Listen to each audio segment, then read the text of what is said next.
This is WEBurlesque.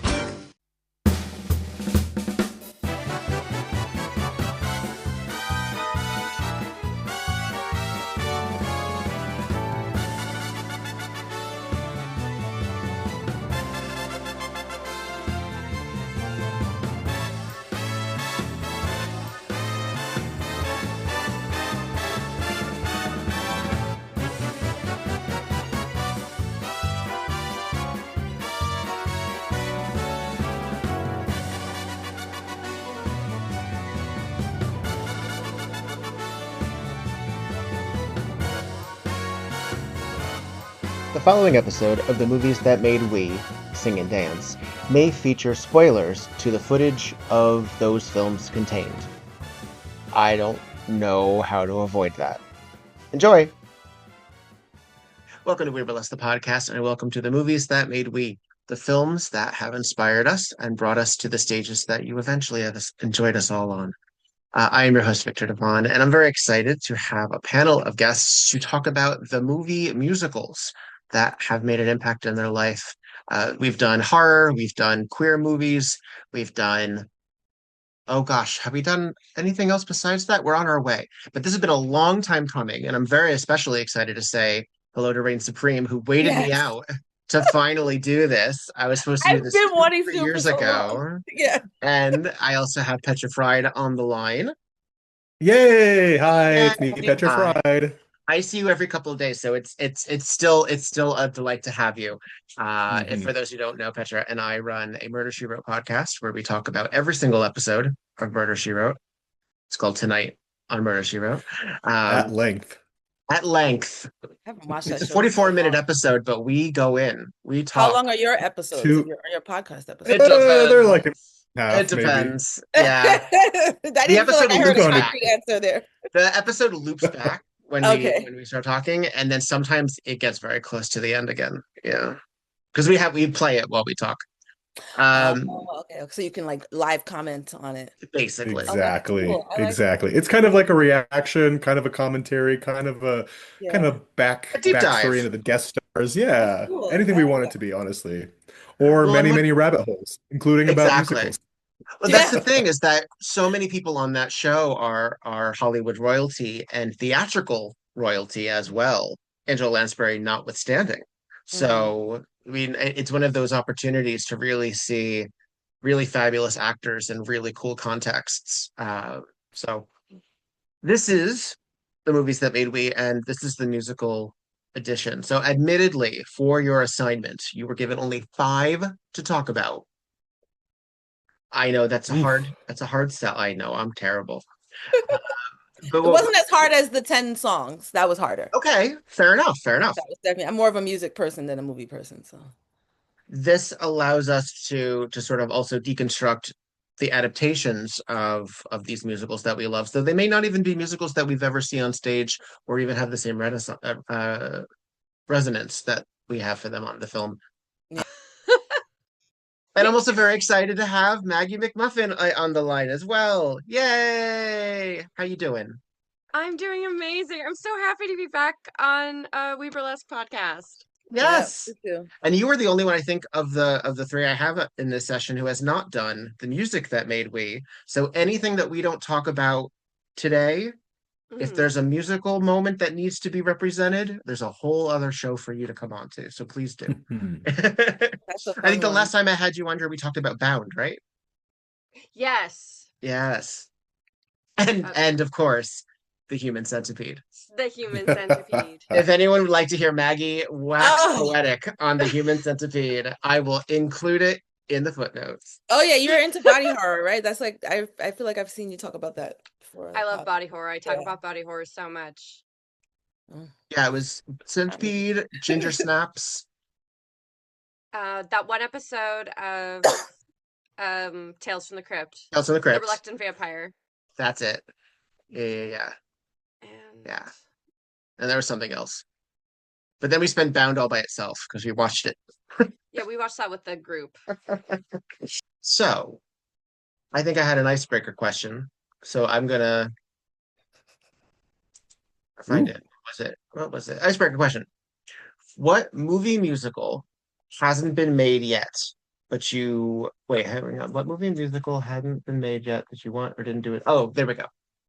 Or recasting or something like that, Yes, right? yes, yes. So our first question is, before we get into our five sacred cows, what movie musical has yet to be made that you really would love to see, or has been done, but you would, and you may like it too, but you would love to see a remake of it if you have better casting or if you have better director choice, or uh, if it hasn't been made, if you have any ideas who you think might be great in that, even if it's just fully imaginary, it's not possible now. What would you wish it to be? So, with that very clear, concise question, Reign Supreme, do you have an answer for me? I do, and I've actually been thinking about this because I'm not the kind of like I'm not like someone who talks about movies a lot and thinks about recasting. It's just really not, or thinks about movies other than books. Like I think about books that should be made into movies, Hmm. but because I'm a big reader. But I was like, let me just see what I can think of, and I kind of came up with like kind of like a cheeky answer, kind of Fine. that because I am a New Yorker and because I'm black and because I grew up in like the 80s and 90s here, you probably you're not we're like around the same age and you grew up in New Jersey, Victor, so you might remember do you remember Yusuf Hawkins? That whole I mean it's not funny. It was a situation in Crown Heights with like black people and like Orthodox Jewish people and it was like a whole Yes. Oh yeah, the yeah, kid yeah. was hit by the Yeah. car. Yeah. Yes. Hmm. So that's not funny and it's not anything low laughing matter, but In Living Color at the time did like a parody of West Side Story and it was called Crown Heights Story and it was like those that fight between those two communities because of what Uh-huh. happened with Yusuf Yes. Hawkins. And I still remember Kim Wayans being like Africa. It was so good. And I was a kid. I mean, this was like in the early 90s, early 80s. I was pretty young. But it stuck with me. And I met someone recently named Yusuf at actually at the Last Chance Dancer show that Boombox took over, and I was like, "Oh, like Yusuf Hawkins," and he had no idea what I was talking about. I was Uh, like, "Well, how old are you, and how long have you lived in New York?" And he was like under 30 and had lived here for 2 years, so it made sense. yeah. But it was, and so yeah, it's not a funny situation, but I was like, "Well, that No. is like it would be cool if they actually made, they kind of did make it just for In Hmm. Living Color." I would cast obviously Kim Wayans as the music. But yeah, so that's my answer because I couldn't really come up with a real one, but this is No, that's just fair. You know what? I think I'll expand that question for future conversations about what has a musical not been about too. That also would lend itself. Like there's so many biopics that we see, and I'm like, where is or right. That just focus uh on the specific thing and that happened in that right. person's life. And I'm Yeah. like, where's the jukebox musical about Eartha Kitt? Damn it. Where is that? I want that. I want that That's what too. I fucking I want want that. that. Make you know what you could do it like a one person show like they did this with Tallulah Bankhead and they did this with Susan Mengers two folks in Hollywood where it just took like a moment in life and just Yes. had a plot line about Right. that. Give me Eartha Kitt's backstage right before Timbuktu after being blacklisted for so long. Do that. Oh my God. This is And why I even wish I was a it could be millionaire. like a bottle kind of thing, but also maybe just some flashbacks. Yes. So yeah. Oh, Yes. who would play Eartha Kitt? Who would you cast then? Oh shit. Oh my gosh. Mia the Well, MVP. it No, would I'm just have to it would have to be done very delicately and with a yeah. great deal of reverence because a whole major part of Eartha Kitt's story is colorism Yes. and her being what she referred to as yellow black. And that was her skin tone because her father was prejudiced against her because she came out that way Her because she father had was a dark. darker Her father, skin. yeah, she had a Yeah, uh wait, her a dark. she had a dark-skinned mother Yes, and a white father. I feel like He it. I white? feel like it. And Eartha then Kitt's. she Uh, was so he thought she should have been lighter. Is that what the problem was? I think he wanted. Yes, I feel like he. Okay. Well, because this would have been Yeah, God of course. Yeah. I mean, many I years understand ago. completely. I just wanted to make sure I had the story clear. Yeah, yeah, yeah. Yes. It is believed, according to her daughter, that her father may have been a local white doctor who probably forced himself, frankly, on Right. her mother. So she's a lot of trauma and a lot of stuff that went into basically just this glamorous, Yeah. Oh, she beautiful was. siren, and I adore her. Mm. For example, like, I have a CD of her right here because I listen to her all the fucking time. And she was so She's Uh, glamorous. so, You're right. And glamorous and yeah, gorgeous and just no matter how to the end of her life, like, she was always gorgeous and glamorous. and so so that's what I would distinct love. too, right? Yes. She's Yes. not conventional. She has that Nope. square jaw and that No. Yes. fast vibrato and that low, Very smoky voice. small. So hard Oh, to tiny. replicate that, right? Yeah. Yeah. Yeah. I saw So you her know on what? stage, in fact, and she Oh, was magnificent. What did what you did you Yes. see her see? in? I saw her in Rodgers and Hammerstein's Cinderella as the fairy godmother. She was Whitney Impossible Houston. No, I'm just on kidding. plain kind of paper. Yes, Basically, exactly. yeah. Exactly. That's so And she was funny. performing with Debbie Gibson, the 80s pop star who was playing Oh Cinderella. my God. Wait, Debbie It was a Gibson was that? I wild think I'm alone. I production. think we're alone now. Is that Debbie Gibson? That's Or Tiffany. That's Tiffany. oh, that's That's Tiffany. Debbie Tiffany. Yeah, Gibson yeah. was Electric Youth and Shake Your Love. You Okay. Shake, shake your I shake, didn't shake, know love. those your songs at the love. time. I learned them as an adult, like when watching Mhm. like I Love the 80s shows. Honestly, same. Yes. Yeah. That's so funny because I think a lot of folks would cast Eartha Kitt in the stepmother role That's what I because thought it would Right. be. Oh Right. no, she she was leans into the glammed Because she up villain. could to the play hilt. wicked, but also glam. That makes so much sense. Yeah, Hmm. Definitely be this the fairy I godmother. like it. I like it. How long? What Uh, year was that? Do you remember? Oh my gosh, maybe 20 years ago, maybe Oh, that long okay. ago. It was a while. It Yeah. was after the Brandy Whitney Cinderella Yeah, was because okay. that was released. in the And the 90s guy, yeah, or early the guy who 2000s. played the prince was also the guy who was in the stage production. So he's been playing that role for years. Nice. He comes Very up handsome in now. the we had a for AAPI month, Asian American Oh, Pacific Islander month. We have a takeover for the We View, and he came up in conversation as like one of the first representations that a burlesque performer saw in wow. Oh media. wow. He So was wonderful. yeah, He was probably the best person in the cast, to be He honest. was very handsome too. I just remember He that. was So handsome. And he and Brandy, they're both dreamy. so gorgeous. Yeah. so Hmm. pretty. Oh my God, I've been thinking of an Eartha Kitt musical because I just saw The Wild Party at City Center. Mm. And there's something about the quality of Amy Jasmine Rogers' voice. I was like, someone needs to make an Eartha Kitt musical for her to star in because I think she would be so good playing Well, Eartha there you Kitt. go. That we were questioning who to cast. Yeah. So who is this? Amy Rogers? Yeah, Amy Jasmine Rogers. Jasmine Rogers. She was in Boop the musical, and she was just Oh, Queenie. Yeah. Yeah, and she was I just didn't Queenie see in the Boop, but I Wild saw who Party. was in it. Yeah. Okay. Yeah, she really like played up the quality more in Wild Party, but she has that And purring, she's not little. quite raspy quality that Kitt has. And having seen this, like she can definitely be sexy and slinky and Hmm. I love it because you know what? That would lend itself very well for her also being the younger version of her too, because she's already in her exactly. She's 50s in young. Timbuktu. So I think, and we're talking about how the skin tone of Eartha Kitt is very important to her story.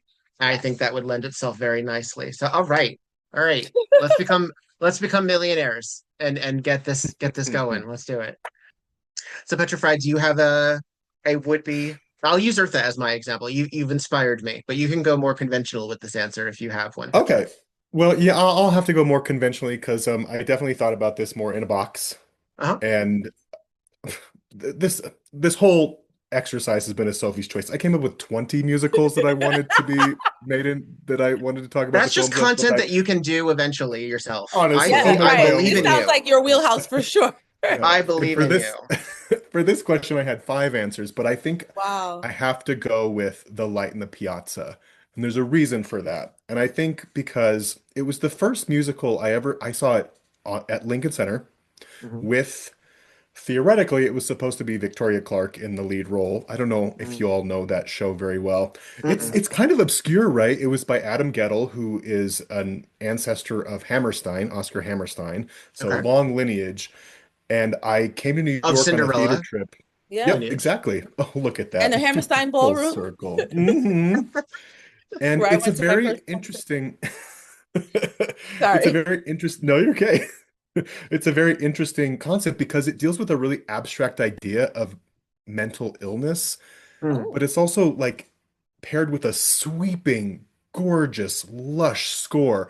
And in at Lincoln Center, it's kind of a three, not quite in the round, but almost. It's like an extruding, what is it called? Where the stage sort of comes out into the audience. Like a peninsula? Um, yeah, yeah. I like that. I'm Yeah. gonna start using that. That's what it made. That's what I And thought of when you said that. yeah, totally. And it's just, I remember seeing it and thinking like, oh, I didn't realize that we could do these adult themes in musicals. Mhm. Right. And I thought, and Right. it kind of inspired me in ways that I never expected. And I actually moved on into a career pursuing music and music theater. And it was that show that really got me going, like, oh, I don't have to do, oh, the farmer and the cowman should be Oh, friends. No, I don't absolutely have to not. do that nonsense. No. I can do a show about real shit. Yeah. Yeah. Infidelity, marriages failing, mental illness. Uh, it's really fantastic. And they did do a live from Lincoln Center for it, but it did not have the cast that I had hoped. It had Katie Clark, who was lovely, but not Kelly O'Hara, who was the originator of the role. And so The Light in the Piazza is something that I would love to see on film. I think the right people could knock it out of the park. So help me out here. Who did you see on stage in that role? I saw Katie Clark, Aaron Lazar, Okay. and I saw Victoria Clark's understudy. So Mm. Victoria Clark and Katie Clark are two different people. Got it. I just wanted to make sure I wasn't losing my mind. Are they Isn't it related? crazy, right? Nope. Oh, well, Clark is a popular last name, I guess. Uh-huh. You know, I've heard of that musical. I think I've heard of most musicals just by virtue of being a New Yorker. Sure. Sure, you see Yeah. posters everywhere. Right. And Mhm. also commercials. So since I was a child, I Mhm. remember Cats Now and Forever. Cats Now and Kindergarten Forever. Theater. Yes. But like, because it's a local commercial, because Broadway is like the train right away. But like, Mhm. I remember seeing a commercial for The Light in the Piazza, but I never knew it was about mental health. When did you see it? I think I must have been a junior in high school. So, Okay. oh Lord, that was Yeah. probably 23 years ago at this point. Okay. Um, Okay. We're and I probably saw it around. with my parents. We went on a little Oh, theater actually, I'm trip. We older than you. saw, what do we see? We saw Avenue Q, we saw Shrek, we saw Yeah. we saw Dirty Rotten Scoundrels, and we saw The Light in the Piazza. And Light in the Piazza just blew me away. And you're right, it is obscure, but it was a technical marvel. It won 6 Tonys for largely technical work. And I think more people need to find it because the music is gorgeous. Gorgeous. I love a good musical with like the music is, I mean, that's the reason why I love Hmm. musicals so much is because I love music so much. Yeah. And it requires good singing too. There's no sort of Yeah. beating around the bush. You have to Yeah. be a In theater, really especially because good you got to singer. be live. Yeah. Hmm. And night Hmm. after Is night. it, do you know if is it based on the book and film Light in the It Piazza? is. It is. Okay. Oh, Yes. there's also a book and film. Okay, so Mhm. have It you seen was the film?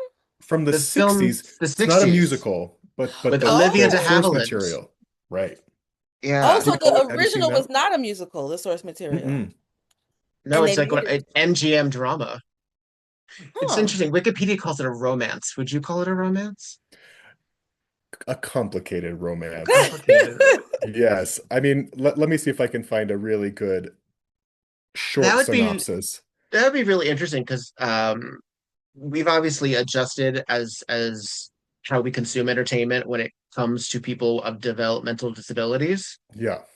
And it would be really interesting to see how that would be portrayed ethically and Yeah. accurately in It's a a good film. Or if time it for would be something portrayed like that. ethically and Yeah. accurately. I think we would Yeah. kind of demand it at this point, Yeah. I would hope. I Yeah. mean, I know But we're I going guess different people backwards. have their own different standards. You never know whose standards we're going according to, you know? That's Yeah. true. That's true.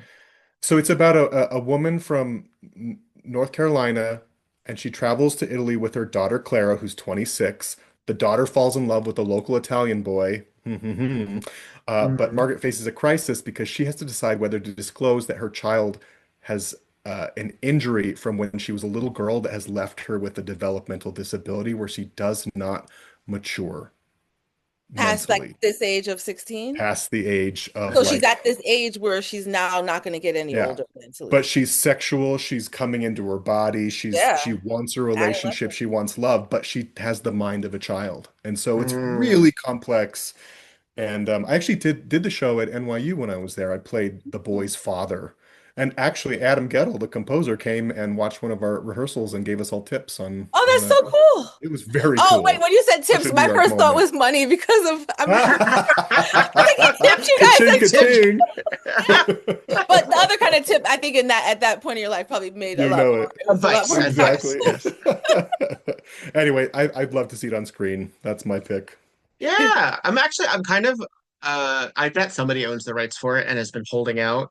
It's probably something like it would be something. It would not surprise me. It's probably not literal because she would have mentioned it in her memoir, but something that like Barbara Streisand would have bought, waiting for the right time, Oh and yeah. then it just never happened. Like she did happen to her with Normal Heart. That happened to her with her almost to Yentl until eventually she was able to finance it. Mhm. But a lot of times people snatch up the rights to things just to hold them, and it Yeah. drives me crazy. It's not a musical; it's a film with music. But Warren Beatty has owned the rights to the film version of Dick Tracy since 1989 and refuses to give it up because he's still mad, I think, that Disney never let him do a sequel, and B, did not do what he wanted in the marketing. So he's just had it. And Oh I'm my like, God. please let somebody else. I would love I to didn't know see that was a Give thing this. it someone up. could do. Like, just you can No. make a movie, but you still hold on to it. Like, he already made You the hold movie. on to a very, yeah, exactly. Oh my God. Exactly. Yeah. I was a kid when that movie came out.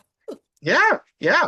And that's one of those things where it's kind of amazing that hasn't been made into a jukebox musical yet. Like it's kind of amazing that didn't get like a Netflix Yeah. series when Mad Men was out, when we were having like that noir diesel era Yeah. movement. Like it's sort of these are the examples. So my official answer for a musical that I would love them to make a film version out of, I would still like it to be good. And I have a feeling it's one of the reasons they've held on to it is Pippin, which is also a Stephen Schwartz. Oh yeah. He also did Wicked, which we talked about earlier, Yeah. and Godspell. And Godspell did not do well as a film and is similar in its we're players putting on a show kind of Mm. thing. I've never seen Godspell. Um, it's cute. It's Okay. cute. It's very of its time. I don't know what it's about, so I don't know anything That's a good about it. way to But that's describe okay. it. So what do you feel would your answer for what musical adaptation or musical out the gate do you feel you'd like to see? So I have been listening to all the commotion around people saying that they want a a new Phantom of the Opera movie musical with Oh, people are saying with Guillermo del Toro directing, and I'm like, I actually don't know if we actually do. Obviously, the last adaptation sucked, It was and divisive. yeah, and Del Toro uh would make it more would definitely make it more visually interesting and make bigger choices. But I've seen a lot of people say that Rachel Zegler can't sing, and I'm like, it's like I want another Phantom adaptation just to prove that she can. Like I think Mm. she's incredibly talented. Um and I think she was one of the things that really made the more recent adaptation of West Side Story. And so if anything, I think that she just needs a movie musical vehicle to show what she can do. And Redemption. for redemption, and yes, it could be Evita. It doesn't that. need to be. She already did that on stage. But if we were gonna do another movie adaptation of Phantom of the Opera, like, let's go for it. Heck, we don't even need to do the Andrew Lloyd Webber version. Let's do the Kubrick and Yeston version. Let's do the other one. Yes. I do like that idea. It's a That's a good good take. idea. Yeah. Who says that Yeah. she can't sing? Have you seen the clips of her doing the last 5 years? She Oh my is God. bonkers good. She's so good. I think that a lot of people these days think that talent and morality are the same thing. And so you'll see people online, like it's the same with Chaperone, where people will be like, well, her singing's just not even that good. So like really, like, are we surprised her behavior is bad? And it's like someone being a bad person does not automatically remove their talent. Right. No, it That's why doesn't. it sucks when a talented person is an It's an asshole. asshole, right? True. Exactly. You want to like them as much as you like what they do. Yeah. Yes. I mean that's the thing too also is we're also all going to have different litmus tests for what we consider to be bad behavior or Right. acceptable behavior. And some of that's going to change via the times. So I think a lot of it also for Rachel it's the same awful bullshit that Brie Larson got for being in a Marvel property, the same bullshit that Haley Bailey got for being the new Little Mermaid. Some of it is rooted in colorism and racism, as well as just women being held to like a really insane standard when it comes particularly to taking on existing media and daring to and just daring to also when we've always had adaptations, we've always had revivals, we've always had multiple things. We're really shitty right now to Yeah. folks though. We really are. Yeah. Well, excellent. I appreciate the variety and answers to that. And now uh, uh, we're gonna get into it. Oh, I should give you a proper I'll Oh yeah. insert earlier that as if you were here the whole time, Maggie. So we're talking musicals. So I'm gonna go one by one and ask you to bring up the first film. I want you to tell me about the film as if I've never heard of it, as if none of us has ever heard of it, and then we can break it down into why it resonates with you. Rain, since you were first on the line, let's start with you. What film do you want to talk about first? So, okay, the first movie musical that I'm going to talk about is Polly. Polly, I don't remember the year, like it's like late 80s, early 90s, maybe. I feel like 89 when you looked it up earlier. 89. Right? Yeah. It's a movie musical based on Pollyanna, which is like like an original story, but this is like a black version of Pollyanna, so it's called Polly.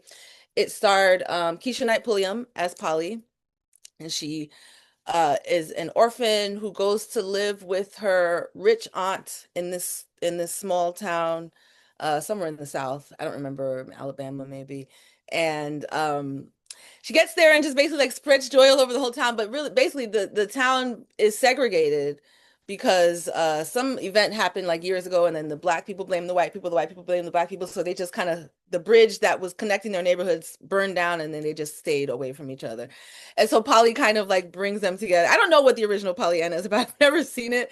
But when I was a child, my siblings and I, there were four of us, I was the oldest. We used to watch this movie all the time because it was Keisha Knight Pulliam, who was Rudy from The Cosby Show. It was Felicia Rashad, who was Claire Huxtable from The Cosby Show. It was Vanessa Bell Calloway. My dad used to say she was the most beautiful woman in the world. She was also from Coming to America. She's the one who was hopping and barking like a dog at the beginning. Yes, yes, yes. Gorgeous, gorgeous woman. TK Carter or TC Carter. I always remember forget if it's TC or TK. TK. TK Carter was in it. In fact, I think he just died He recently, like passed in last week January. Yes, he or did. a couple of months ago. Okay. Um, not Joe Morton. I forget the other man's name who was in the movie, but it was Dorian just a Harewood. really good, yes, Dorian Harewood. It was just a really, really good black musical. There was a lot of like church scenes that reminded me of like church that I used to go to when I was a kid. Even I'm not like Southern Baptist, I grew up here in New York and I went to a Pentecostal church, but it was very familiar, a lot of it. And maybe because I just used to watch it as a child, so it still feels familiar now, It was part of my childhood, even if I didn't go to that church, but I used to go to church where singing and dancing was like common. Debbie Allen was the choreographer. And Um, director. Looks like she also directed the film too, which is yeah, and very yeah, her cool. sister was in her sister, Yeah. Felicia Rashad was the one of the stars. It's just a great, great movie. And so recently I went to Abby Fantastic's house and we watched it together because she had never seen it. And I was just up doing all the doing all the dances like what I used to do when I was a kid. It's one of my favorites. So yeah, that's my number one. I'm trying to go in Nice. order of age, but I realized I've already fucked that up. No, it's all good. I think it's such an interesting thing because we talked another on your list, we'll get to it, is another famous adaptation of a famous adaptation of a famous adaptation. Yeah, yeah, And yeah. it is interesting that a lot of our conversations these days is and I say conversation internet bitchery and shit, but uh quote, make your own version. Why does it have to be a black version? Why does there have to be an ethnic version? Why does there have to be a gay version? Why does there have to be? And the thing is, though, because there's only like 10 stories in the whole world, and all of them are variants are on each other. So the idea that there would be a Black Joy children's movie of Right. A with family Polly movie. Yeah.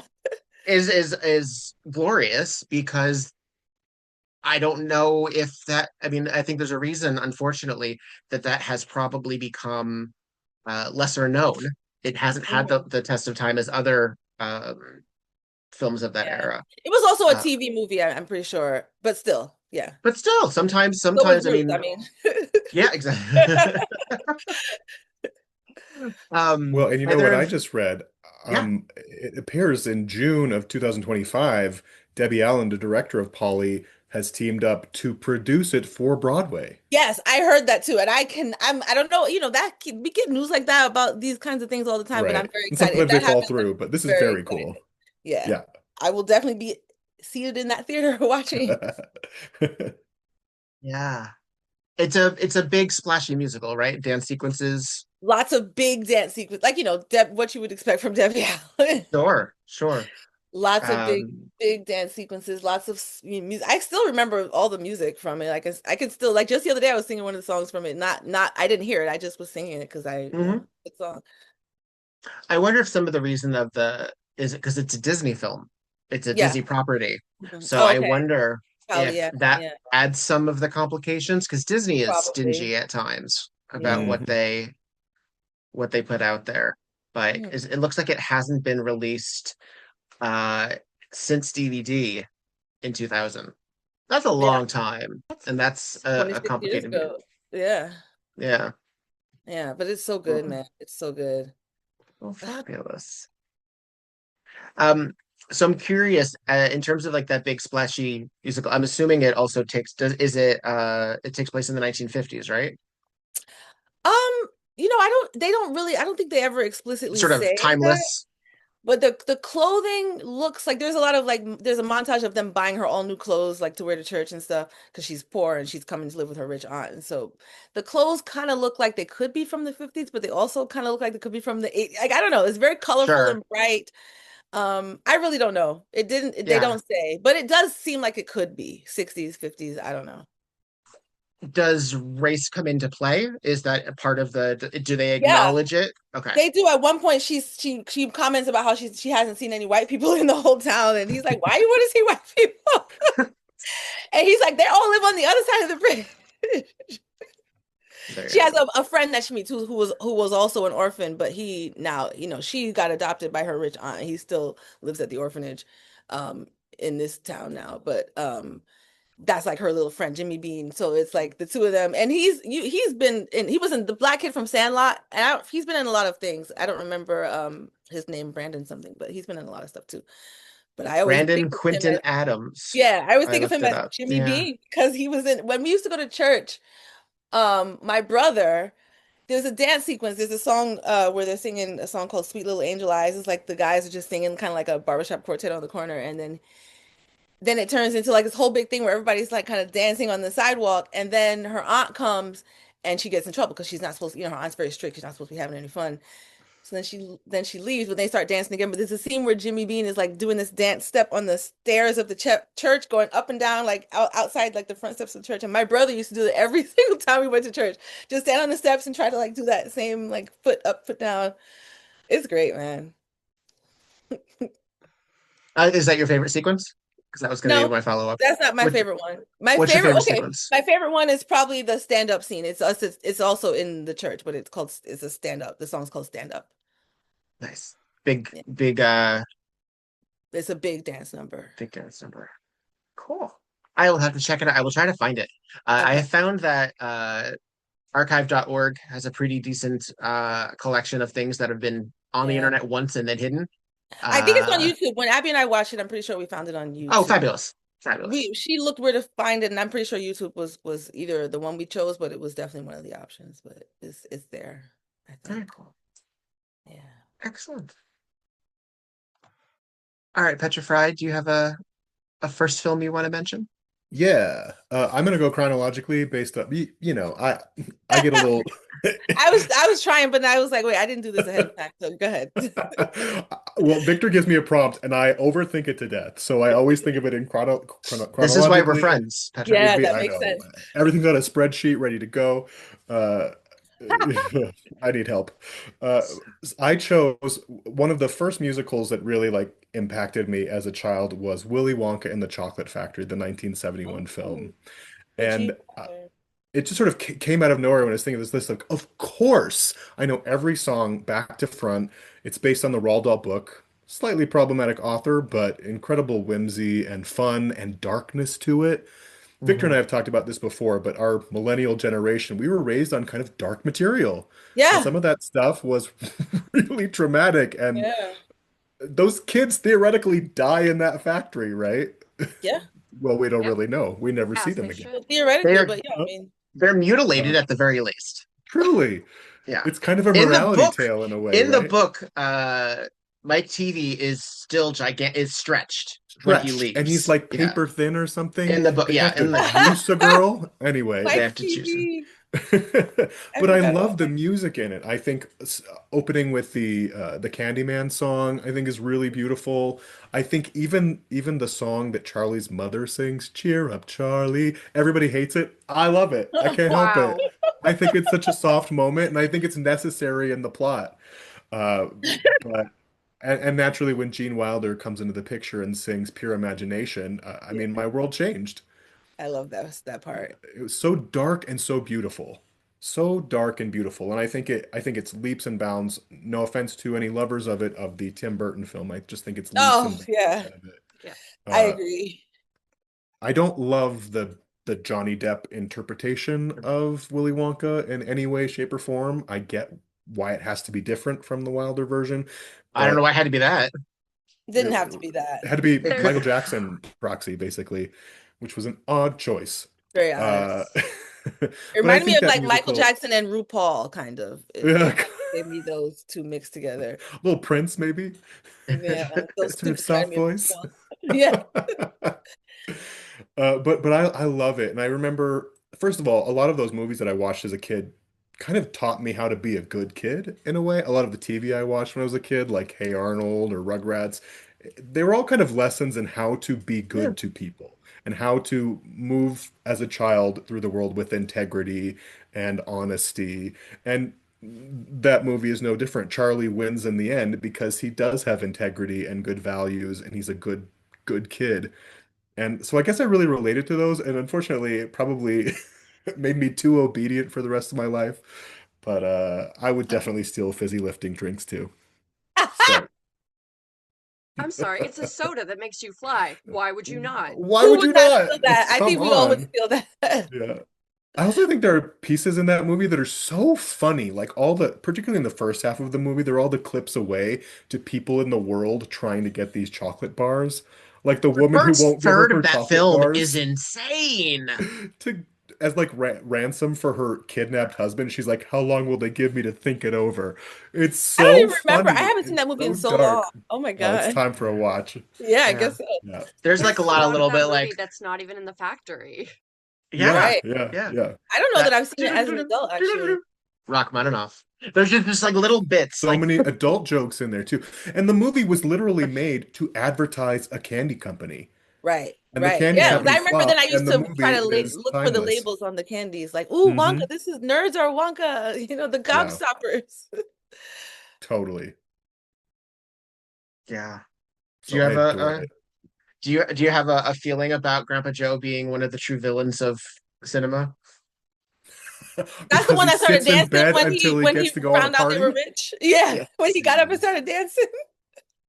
I think I concur. And you know what? It Uh, tracks with that sort of dark observation of human nature, right? that's Silent Generation bastards, I think. I think it's perfectly in character. Talent Absolutely. Generation is the one before Boomers. Yes. That's So right. technically, Yeah.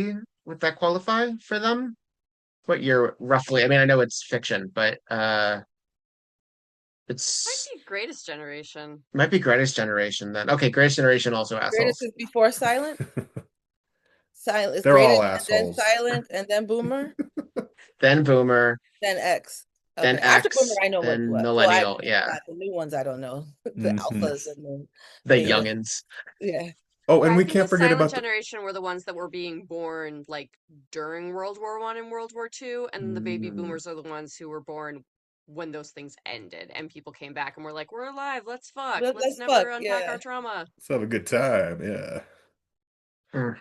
Let's buy houses real cheap and then tell others Let's they're ruin the terrible for economy. not being able to do the same. let's Yeah. go to college for free and tell others they're not going to be able to do the Yeah, same. exactly. Yeah, And we can't forget about the Oompa Loompa songs, which Yeah, even though they're sort of formulaic and it's just one after the other, I still remember every single word. There were- Chewing and chewing all day long. And the boat sequence. Come on. Very dark stuff. it is Just dark. horrifying. Yeah, really you're warmed right. A lot of stuff we watched as my a kid was dark. As millennials, my like I was born Scorpio in complex heart. Yeah. You have any thoughts on Willy Wonka, Maggie? I mean, everything has been said. It is a truly weird movie. I rewatched it Mhm. a couple of years ago and I hadn't seen it since I was like 10 and I was like, I just could not. I had blocked out how weird so much of it is. I'm like, this is such a staple of American culture and like, let's show kids right. this. And it really is such an aggressive morality play for children of like, behave or you will get Else. fucked up. Yeah. You're Mhm. gonna And die. you're gonna die. And then a bunch of indentured servants are going to sing songs about how you deserved it. Right, right. Because he did. Yeah. Yeah. Yeah. Well, that's the thing. The film made the choice to also make the Oompa Loompas orange, I believe, to Right. avoid any comparison to um, indigenous people, Yeah. because in the Oh, book, I didn't know they're that. Okay. island Hmm. natives that Right, essentially he okay. snatches up. Uh, Yeah. Indigenous little people of some sort of tribal variety. So Yeah. we'll And just make them they orange and swiftly that changed fixes that. everything. fixes When everything. yeah, It's because funny that if the they're newer orange and interpretation green, we don't didn't. even if they're orange and green, we don't even have to worry about like, oh, are these people disabled? It's like, no, that's just how their people are. They're That's how people It's are. Yeah. orange, different. Yeah. green, and small. And they And make small. songs about you. Yeah. Yeah. Excellent songwriters, actually. On the Improv. spot. All improv. Yeah, Exactly. yeah. They are High find poets. even. Choreographed. Yeah. Yeah. Yeah. I think it is time for a rewatch. I think I'm going to rewatch now that I'm hearing it. I haven't even I thought about think there's the a movie. 4K restoration so you can really see all the details and Oh, colors. God. Okay, Hmm. yeah. Hmm. You know how I love colors. That's how you get me to watch it. So I'm gonna switch to you, Maggie. No, we're gonna switch to you, Maggie, and you're gonna tell us your first selection. My first selection, I was also going back to like, what's something I saw? What was the first like non-animated musical I saw? Because I grew up in the Disney Renaissance, and I was like, oh wait, I remember exactly where I was when I saw Little Shop of Horrors for the first time. I was 8, arguably way too young, and it was that movie is so fantastic. It's so satirical. But I specifically remember like being like, "Oh, my dad's making me watch another musical," and um, Downtown is a good opener, Little Shop of Horrors is a good opener. But I remember when I saw Ellen Green's feet like step onto the dirty doorstep for the first time, and she's wearing like leopard print, and it pans up her body, and then you get Ellen Green's like very, very iconic voice, and I was like, I'm all in on this. And let you Um, know. Um, and my love of Ellen Green has followed me forever because she was in several she was in a Don Bluth musical, Rock-a-Doodle-Doo, and Mm. she got to sing a bunch in Pushing Daisies. So I like that movie. Like as an adult, I can also appreciate it because it's definitely taking down capitalism and it's an almost like it's such a tragic story Mm. of upward class mobility and how not everyone gets to achieve the American dream. Um, but like as a kid, I was just like, oh my God, like Audrey's so glamorous and nice. I remember like getting a scarf and like wrapping it around and like wearing it like she wears for her Oh arm my casts God. and having adults in my life being very concerned. Like, why are you mimicking this? That's not, yeah. You don't want to mimic that. Yeah, but I also remember like auditioning for a community theater production of it when I was in high school, and I did not get the part, and the other two teenagers did not get the part, and they ended up casting like three like 37-year-old women yeah, I mean, to play the trio, and I remember in high school being like very upset by this, not understanding the politics of community theater. Mhm. wow. I Those mean, those it's people were slated from the beginning to play those Yeah, parts, they weren't they they? didn't even have to audition, I bet. No. No, I mean they did. as a formality. Formality, right? It was Mhm. they already had those. It was in the bag. Yeah. I I love think, love and Petra, I Little know Shop you have this on your list too. So It we'll is on my list. shall we Yes, acknowledge that yes. this is your number two, possibly as Might well? as well. Yeah, yeah, might as well. Good Uh, time. it's you might know this then. Is it Faust? Is it actually a send up on Faust? Do you know, Little Shop? No, I don't actually. I feel like it is. I think it's meant to be not necessarily a real direct adaptation, but a sort of like be careful what you wish for kind of Mm. storyline. It's a very I'm Faustian sure work. it's an echo of that for sure. I think my angle from it comes from obviously it was based on a film, a non-musical film that Jack Nicholson was in the I think 60s, 50s or 60s. Hmm. Yeah. But my particular, I also grew up during the Disney Renaissance, and so I kept sort of going back to films like Beauty and the Beast and Little Mermaid, and then I thought to myself, but what's the seedling for those musicals? And it's Little Shop of Horrors, and Howard Ashman, Mm. And who Oh, yeah, Mencken, yeah. and Mencken, yep, yeah. who essentially was like the third uncredited director for Beauty and the Beast and The Little Mermaid. And in fact, they say that Little Shop of Horrors was sort of the dry run for The Little Mermaid. It has all the same themes and ideas, wanting something that's not necessarily possible. The I Want song, Somewhere That's Green, is directly transferable to part of your world. Oh yeah. Oh, Yeah. It's you just especially blew my especially mind. the outro. The outro of both songs, Hmm. like they scan Yeah. They so Yes. sound The the same. the reprise, yeah, Oh my yeah, Yeah. God. yeah. And I think Howard Ashman in particular, he really created the modern movie musical, animated movie musical. Without him, we would not have the Disney Renaissance wouldn't have happened. We wouldn't have had the model to move. Even movies now like Frozen and Tangled and whatnot, they would not exist without Little Shop of Horrors. And I Wow. think it's so cool that so much came from this subversive, grimy, little puppet-filled musical from the 80s. That's It's right, just puppet. brilliant. And it's still yeah. running off Broadway. It's still running off Broadway.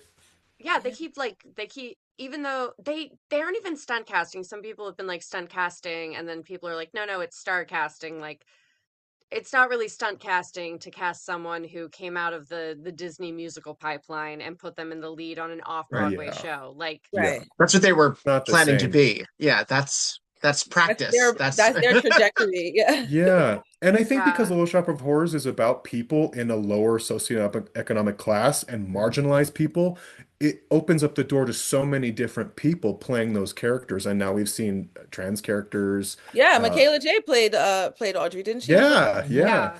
Jinx Monsoon did. Oh, and then And and it's It, not just off-Broadway, like casting Audrey as a trans woman is actually a really popular casting choice in the last few mhm. years. There oh. was a really great production by Reboot Theater in Seattle that won a lot of local awards where they had cast I think her I can't remember the drag queen's name, but it's a drag queen who I think might have identified as non-binary.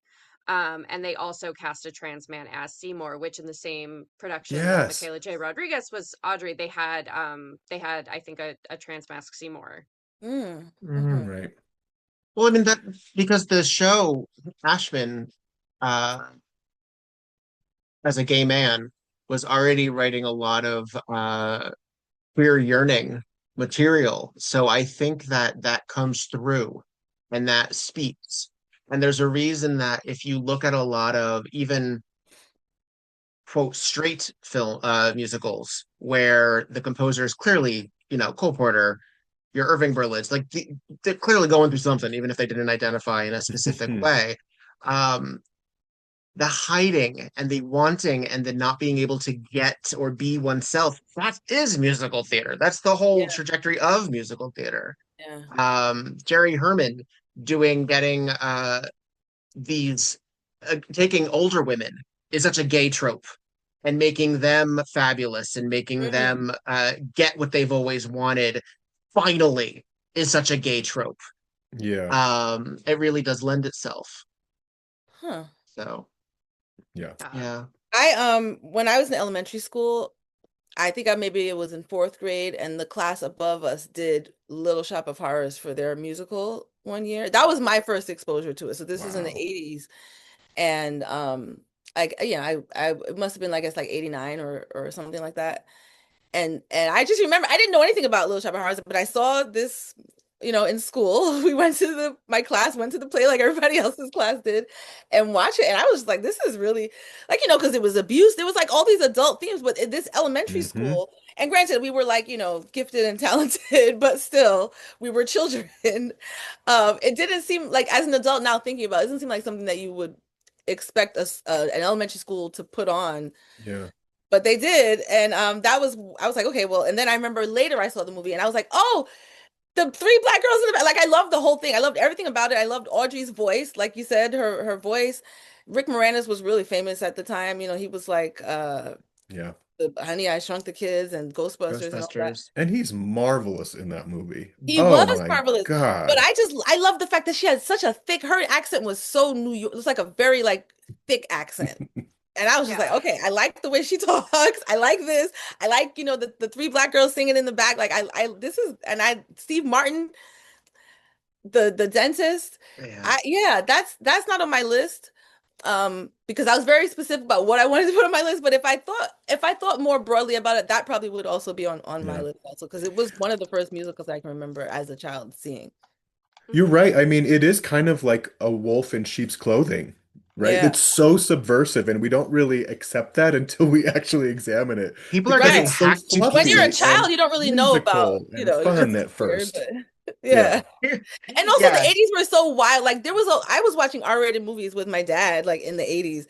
My father was not really monitoring that as much. So I was exposed to I think a lot of stuff that a child probably shouldn't be exposed to. So I don't think I felt at the time like this was weird, but now as like a 44-year-old woman, I'm like, why were they doing this in elementary school? Do you have That's a favorite wild in elementary school. It's do so you wild. have a favorite sequence, Maggie? Besides the pan of Ellen Green? Do you have a favorite musical sequence? That's a good one. The Um, man of her with the leopard. oh God, I mean, Somewhere That's Green is just is so classic, and I think is it's such a sweet song, it's such a karaoke staple, but I feel like that song really says something about people who don't understand how much they can dream for, because I think we're used to the I Want song being like, I want adventure, I want like I I have these want the big world. dreams. And Audrey like wants so little, but to her represents so much. She wants respectability. She wants to be this Donna Reed. She sings about wanting like a chain link fence. But That's right. honestly, now like living in New York, sometimes I am like, oh my God, having a washer and a dryer of your very own, that would actually be really cool. Height of Um, luxury. but I think I'm gonna go with the dentist number, because Mm. like A good one. um Steve Martin is just it's again like it's so dark and it's so evil and it's so fucked up, and that character is awful in so many ways. But I think that number really encapsulates why people thought it was maybe okay to show to kids, because they're like, well, it's so campy and Right. it's Very so campy. exaggerated. It's um like the Muppets. it It is feel like like it. the Yeah. yeah, and, like they have that shot from inside the mouth where like the mouth is, the dental patient is even singing, and I love the vocal parts for Chiffon, Renette, and Crystal Yeah. on that bit. Like obviously all of them get to sing some amazing music, playing this Greek chorus role, but the harmonies in that song just always like tickle my brain in such a nice, pleasant way. It's good stuff. It's Yeah. good stuff. Yeah. A little cameo appearance from Miriam Margolyes as his assistant that he constantly is abusing. Oh my God, Mm. what? Gay icon Another Miriam Margolyes. fantastic, another queer line to Little Shop of Uh, Horrors. do you want to add to your favorite sequence, Petra, since we're you share Little Shop with Maggie here? I love Downtown. I think it's just one of the best opening numbers of any musical. It is kind of, and it's a precursor to There Goes the Baker with His Tray, right? Mhm. Yeah. It's the same, It's the but dark much version of that. it's Yeah. the dark, grimy, fun, subversive version of it. And anything that subverts conventionality, I'm here for. I just love that Which sequence. then, Everybody gets in it. Well, except yeah, for our plant. Everybody gets to sort of have their moment. It's very one day more in a way, almost. it's at the end of the day. Yeah, it's actually it's very much That's it. Yeah, yeah. it's Good Morning Baltimore. It's a lot of Hmm. these like quintessential, let's give you the setting, let's set the scene kind of It sets the tone so beautifully for the rest of that movie and show. It tells you exactly what to expect. Downtown, where the guys are drips. Yeah. Downtown, where they break your really slips. I just mean, slips. yep. And there's no Well, big dance number in it. It's just people like shuffling along with their heads Hmm. down. Like it's definitely still Every day. choreography, but it's not what I think a lot of people are expecting from musical, especially at that time when like I think the MGM musical was still like a big deal and it was largely towards what the people end because thought of. that and Annie were some of like the last gasps of some of that kind of Yeah. MGM throwback because that was considered old hat really at that time. But it's even so different from musicals like Miss Saigon and Phantom of the Opera and those things that were sort of taking over the stage in the 80s. Those Right. huge, sweeping, epic musicals. No, no, no. Symphonic. It's a 9-person cast, right? Or maybe not that many. Something I very mean, ensemble about it. the stage version, there's classically like the one person who plays like everyone. Yeah. Everybody. Yeah. The guy who plays the Yeah. dentist plays like 3 other characters, I think. Yeah, Yeah. Yeah. Well, it's that's why they great. get to have fun with it with, John Candy and Christopher Guest and Hmm. John Belushi. Like they get Great to for have like those cameos. moments. Yeah. It's I really good I for the do film. also Chevy Chase. He was in it, I, right? Wasn't he the dentist patient who loved the pain? Bill Murray. Bill Murray. Oh, Bill Bill Yeah. Murray. Murray. That's right. Not Chevy Chase. That's right. Yeah. That's Yeah. I do love that. Is it no, not John Candy. He's the DJ. I think it's John. Is it John? Not John Belushi. One of them. Whoever Jim comes in Belushi. at the Jim brother. Belushi. Thank you. The hula hoops guy. I love that. Yes. Right. I think it The was the marketing first time that executive. I had ever seen a musical that acknowledged that the songs were happening because he comes in to Audrey and Seymour and it's just like, hey, if I could stop you guys from singing for just a minute. Breaking the Meta. wall. Love Yeah, it. excellent. It's just so Love it. good. So Yeah. good. Frank Oz. Well done. Oh, Hmm. He hit oh, or miss director, but a hit. That was a palpable hit. I do definitely. have to ask you what everyone's curious about. How do you feel about the ending being changed? Maggie, go first. I like the happy ending. I know that there's a re-release right now where they're showing the original ending, and I've seen it.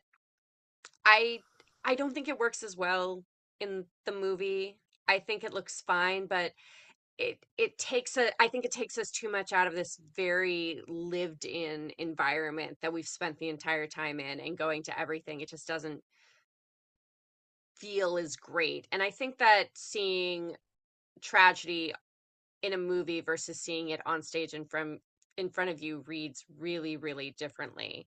And I do love the Somewhere That's Green reprise. I think it's a very beautiful tearjerker of a song.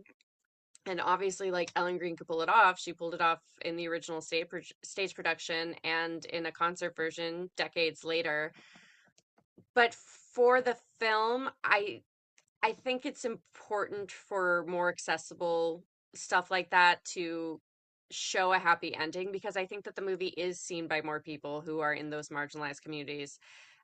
Even though the movie is, it's a very white cast, it's a very cis cast, Heteronormative. um, it's a Yeah. very heteronormative cast, And yet, but but it's good to see, especially at a time when like the 80s that was all about consumerism, to be like, no, no, no, it is possible. Like poor people are not just disposable storytelling dolls that we can just get rid of.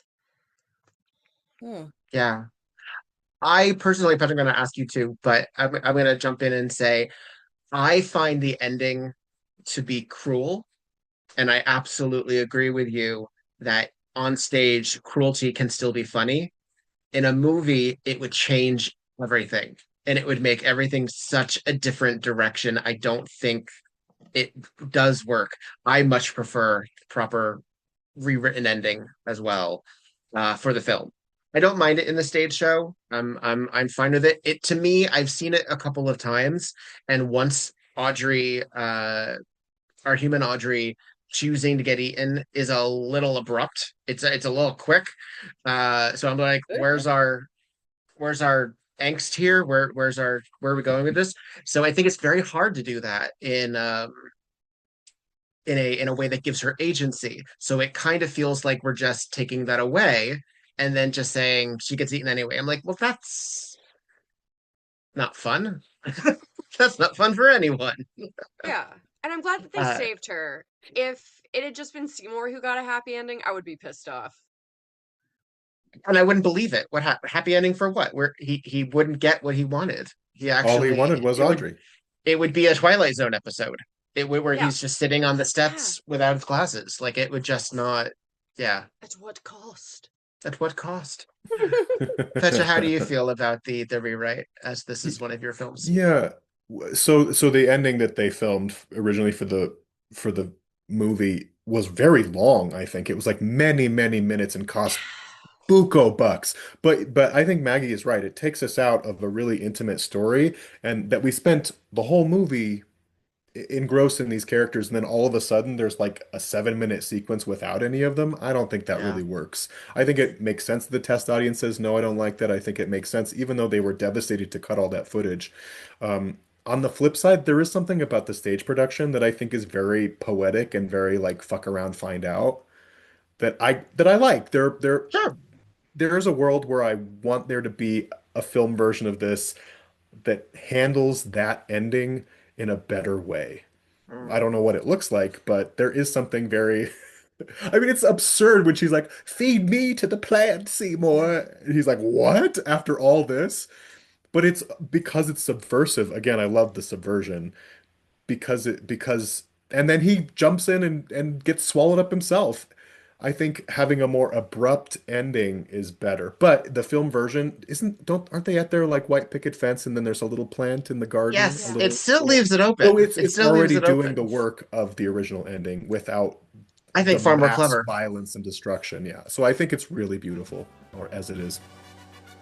Yeah. Mm.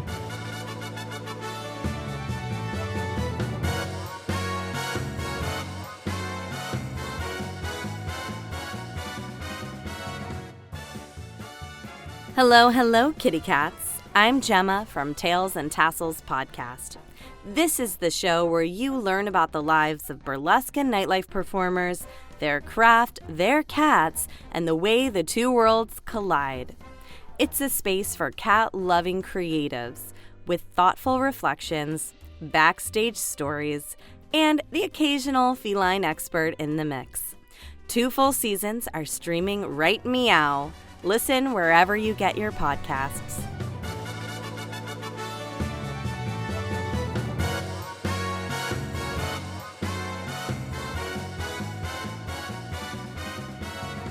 Reign Supreme, what is your second film?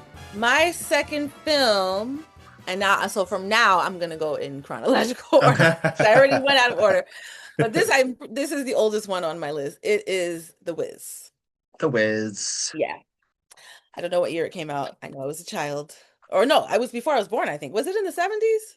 Yes, it 70s. was. I saw it when I was a child. The film came out in 1978. Okay, so just a little. I only 3 years before I was born, but still. Mhm. I was a child when I saw it. Like I said earlier, I've never seen the Wizard of Oz movie. I've seen The Wiz as the one I've watched my whole life, and I've seen parts of the Wizard of Oz, like in school sometimes when it was You've too seen rainy it to go parodied, even if outside. you've never seen it Yeah, and literally. obviously Yeah. I know the story because Yeah. it's the same story as the Wiz pretty much. But uh, I saw Wicked on Broadway and I saw The Wiz on Broadway, but I've never seen the Wizard of Oz movie in the full total movie. But The Wiz, oh my God. Well, first of all, like it was the 80s when I saw it. Michael Jackson is in it, Whitney Houston is in it. Not Whitney Houston, Diana Ross is in it. These were the people that my mother was playing in the house anyway, so I knew their music. Like I was just excited. Michael Jackson was so cute in that movie as the Scarecrow. I had such a crush on him in that movie. Just ease on down the road. Like I didn't know anything about The Wizard of Oz. I just saw this movie and was like, this is amazing. What is this? You know? And that's I when you said Frank Oz before about didn't he also do this one? Is this Frank Oz? Frank Oz was no directed by Sidney Lumet. Oh, Lumet. Um, Okay, yeah. I don't know. Frank on Oz a screenplay by Joel Schumacher. What? So again, very gay. Let's break it down. Very gay.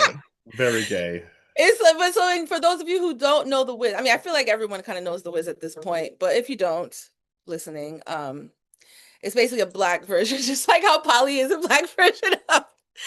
That's the only one. This is the only other one of those on this list, but it's a black version of The Wizard of Oz, with all these famous black people in it, like Diana Ross, like Michael Jackson, like Lena Horne, yeah, Richard Pryor, yeah. What's his name? Who played the Tin Man? I forget his name. Nipsey Nipsey Russell, Nipsey Russell, yeah. and of course Mabel King as our Wicked Witch of the West. Evelyn. That Brand New Day sequence at the end with the yellow, like that's still, it was on Family Guy. It was on an episode of Family Guy. Do you guys remember that episode when all the cops were gone? All the police. And someone found out all the cops are gone, so the white people started unzipping. They were actually black people underneath, and they were dancing in yellow, like, "Can you feel?" Oh my God! But yeah, The Wiz is one of the musicals that made me, for sure, definitely. Like I watched it again, just like Polly. We didn't watch it as frequently as Polly, but we watched it a lot because both of my parents were music buffs and musicians. So music in my house was just very big, and especially like, I'll say black music, but I mean, really, what isn't music? but Quincy like, Jones, funk, R&B. Yeah, I mean, Quincy Jones did the whole score for this movie. The soundtrack. I have an act to two song. I have two acts to two different songs from this soundtrack. One you did for White Elephant. Yeah, that's right. The Emerald City sequence. Yep. And Brand New Day. Were you part of the Pinot Noir step down at Beehoff? No, I wasn't at Beehoff that year. Yeah. But I remember watching it at home. Me and Poison Ivy were in my house braiding my hair and watching the record, it was spectacular. Yeah, it was. I believe there is video. I will link to it. Yeah, it was spectacular. It was such an amazing step down. I was like, I could not believe. And very Pinot. Oh yeah. I don't expect anything less from him. Yeah. Yeah, but The Wiz is, man, it was just so good and so black. This is the theme, in case you haven't figured it out by now, with my choices. Well, that's another one that is dark and kind of grimy and kind of messy. Like you see the scene, New York in the 70s into the 80s. Right. I mean, there's a lot train to station complain. Sequence with the puppies, There's a lot to complain about Giuliani, but one of the big things that he's credited with is, quote, cleaning up the city, which basically means he displaced a lot of people. So So but some people got safer. Yeah. So to see films, and I was born in 83, so I saw New York through a very 1980s and before lens when I was watching a lot of these films. I remember there was this film called Brother from Another Planet. Yes, I remember that movie. I watched it with my dad. I remember seeing Spike Lee films, contemporary plots, not period pieces that he also did, and being like, "Oh, this is very raw, scary city. This is and it being depicted as such through metaphor in The Wiz, I think is very apt. Yeah, I will say. I don't know if it did much for the tourism, but at the very least, but I don't care about that. People are always going to come to New York. Do you have a particular sequence that is forever to you? Yeah, the Emerald City sequence and Brand New Day. Those two, both of them. The ones that I have the act to. I mean, it was just so cool. The Emerald City sequence, especially because, I mean, both of them, but especially that one, because of the way the music changed with the color, and it went so well. Like the green sounds green, then the red is like sexy, and then the gold is like fireworky. Like Quincy Jones is like was a genius master of his craft. The soundtrack of that movie is just so good. And then Brand New Day, like, just they were Alvin Ailey dancers, I think, right? Weren't they? If I not feel like that Brand New Day very, sequence was very Ailey. Twyla, very, very, let me see. Choreography. Was it? Mhm. Oh, my phone is dying. Looking it up. But it was just so like just such beautiful big movement. Like I remember one time I was in the train listening to the song Brand New Day, and I didn't do it, but I wanted to be like, can't you? the the film's choreographer is Louis Johnson. Okay. Um, he Oh, was a Louis member Johnson. of the New York City Ballet, and he is highly lauded for his work in both The Wiz as well as Cotton Comes to Harlem. And I know his face. Okay, yeah. yeah, and he also did Pearly, which was a big musical on Broadway with he has three names. Hang on, it's coming to me. An actor? Yeah, Three names? Okay, I Joseph, can't think of it. Mike, uh, I don't know. I don't remember. I'll cut that back out. I know Cleavon Little was in it in Melba Moore, but yeah, so he is a legendary choreographer as well.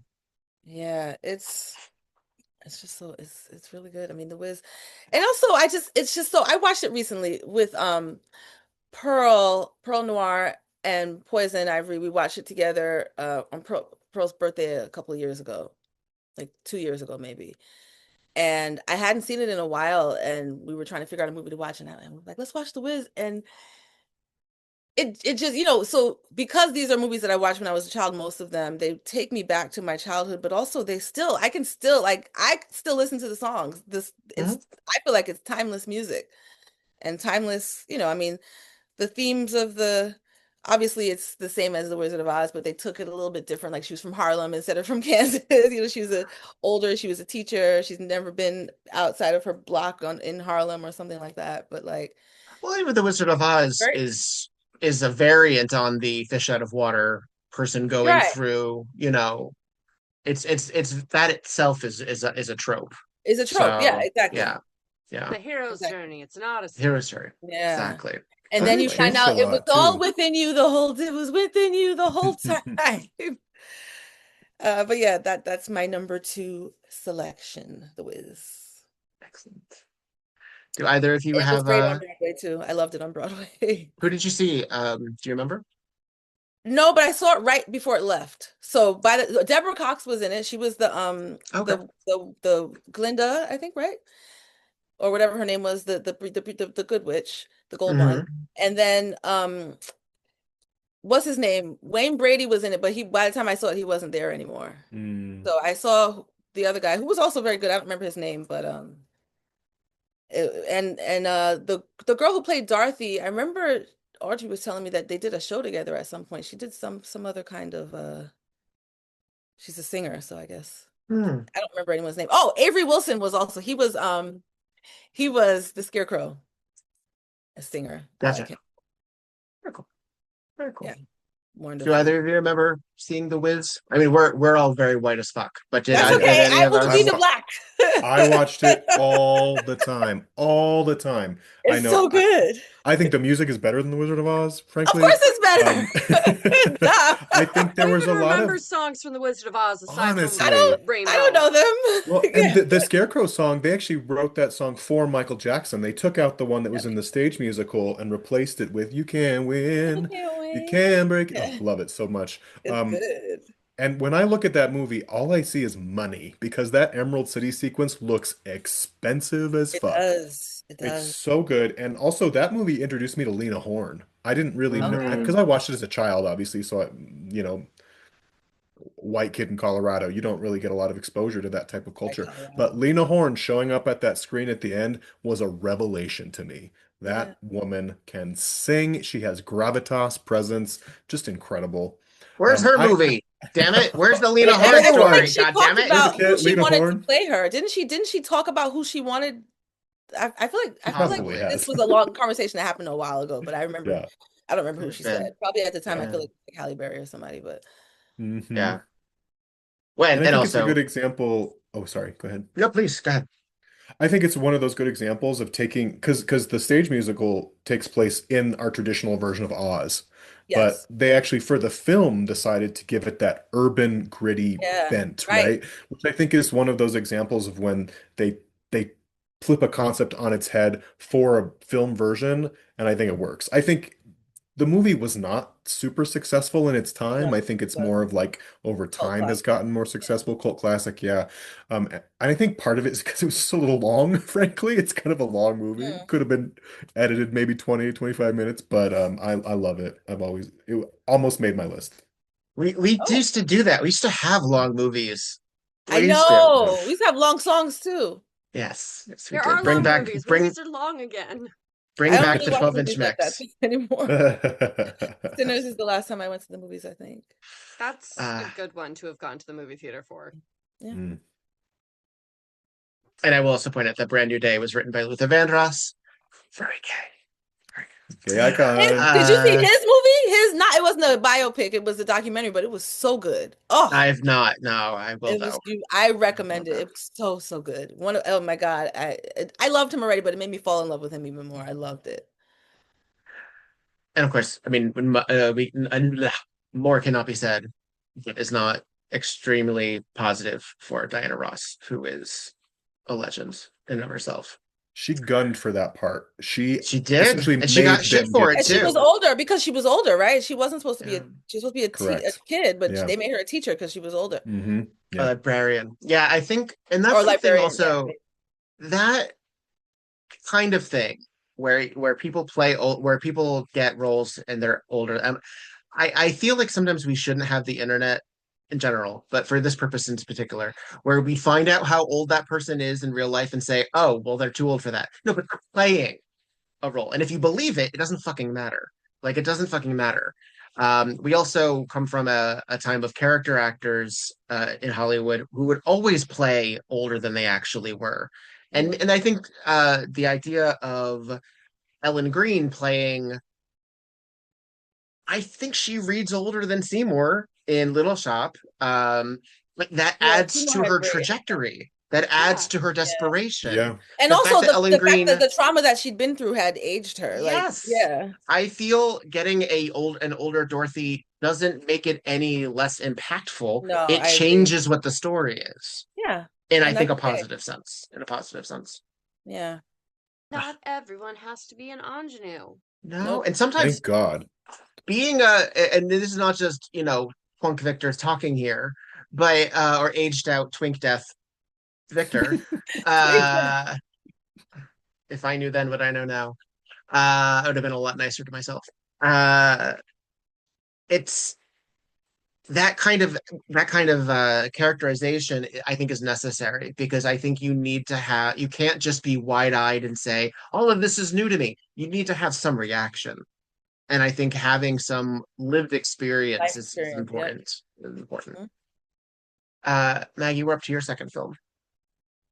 Um, this is one that you mentioned in your pitch to us, but I was like, actually, no, this one mattered a lot to me. Um, the PBS broadcast of Sweeney Todd of the first Oh, national tour of Sweeney Todd. you and Petra Fried have a lot in common. You know that. So I'm Petra going to Fried allow has you seen The Wiz to. and I Wait, are you haven't. both? Is that on both of your lists again? Yes, it is. Yes, it Yeah. is. That specific one, or just Sweeney Todd? That That specific one. Specific specific version. Oh one. my God. Yeah. So The Tim Maggie, walk Burton us through version it. is not great. That's the only Oh, one I've seen. so I think it was when I was like a hardcore musical theater kid in high school, and I was just finding everything that my library would give me, and I was like, oh, they have broadcasts of things, and I had just learned who Stephen Sondheim was, and I watched this, and it completely blew my mind. I had never really thought of Little Shop of Horrors as being horror or Rocky Horror as being horror, because they're so campy and so funny and have an underlying darkness. Whereas Sweeney Todd, like the darkness is forward, and Yeah. then they hit you with some comedy. Yeah. and it was the wordplay. Like the first time that I saw Little Priest, I was like, this song is hilarious, this is amazing, I can't believe it. The fact that there was blood in a Broadway musical, that there was cannibalism, that they had these very, very dark themes that were at the forefront of what they were saying because of the source material it was based on, of like 1800s Penny Dreadfuls and stuff. I loved seeing like a traditional ingenue character have more age and be really aware of like, I'm in a fucked up situation and I got to get out of it, and have like her male love interest hero be kind of a dipshit himbo, and again an older woman getting to be one of the leads, and like people being like people being mentally ill, all of this stuff that I just couldn't believe was in a musical. Like, oh, musicals don't all have to be happy-go-lucky love stories. They can Hmm. be much, pardon the pun, meatier. It's similar to what Petra was talking about with I was just Light thinking in the that. Piazza. Yeah. Yeah. Yeah. Yeah. So the production of that, obviously, for many of us, is encapsulated by Angela Lansbury, Yes. who for some of us is Mrs. Potts, for some of us is Jessica Fletcher, for Mhm. some of us is her not a lot of us these days probably, but her earlier MGM stuff. Why do you think Mrs. Lovett in particular? Because I think she's the meteor of the two, so to speak. Yeah. What is your relation to her as a leading lady? So definitely Mrs. Potts for me, and not even realizing until after, like I was like, oh my God, I love Sweeney Todd, I'm gonna look more into her. I was like, oh my God, she was Mrs. Potts, because obviously Beauty and the Beast for millennials is a huge fucking thing. Hmm. Um, but just her physical comedy in that, like it's such a physical role. And that she's talked in interviews about how Sondheim specifically wrote Mrs. Lovett's songs to be like, this woman never stops talking. And she was like, when am I supposed to breathe? Oh, you don't breathe. Yeah. Like Why do you have to that's the breathe? point. You don't have to act. You I just With waited limited for you. It's wins. just exhausting. Um, and she's just all in, and so clowny in the traditional way of clowning, not like, oh God, she's such a clown, but in a like, There's Panto. Yeah, yeah, super. Yeah. it's so panto. And it's interesting to watch that performance filmed, because seeing things up close, like she's doing it so that she can be at the back, be seen at the back of these Broadway theaters.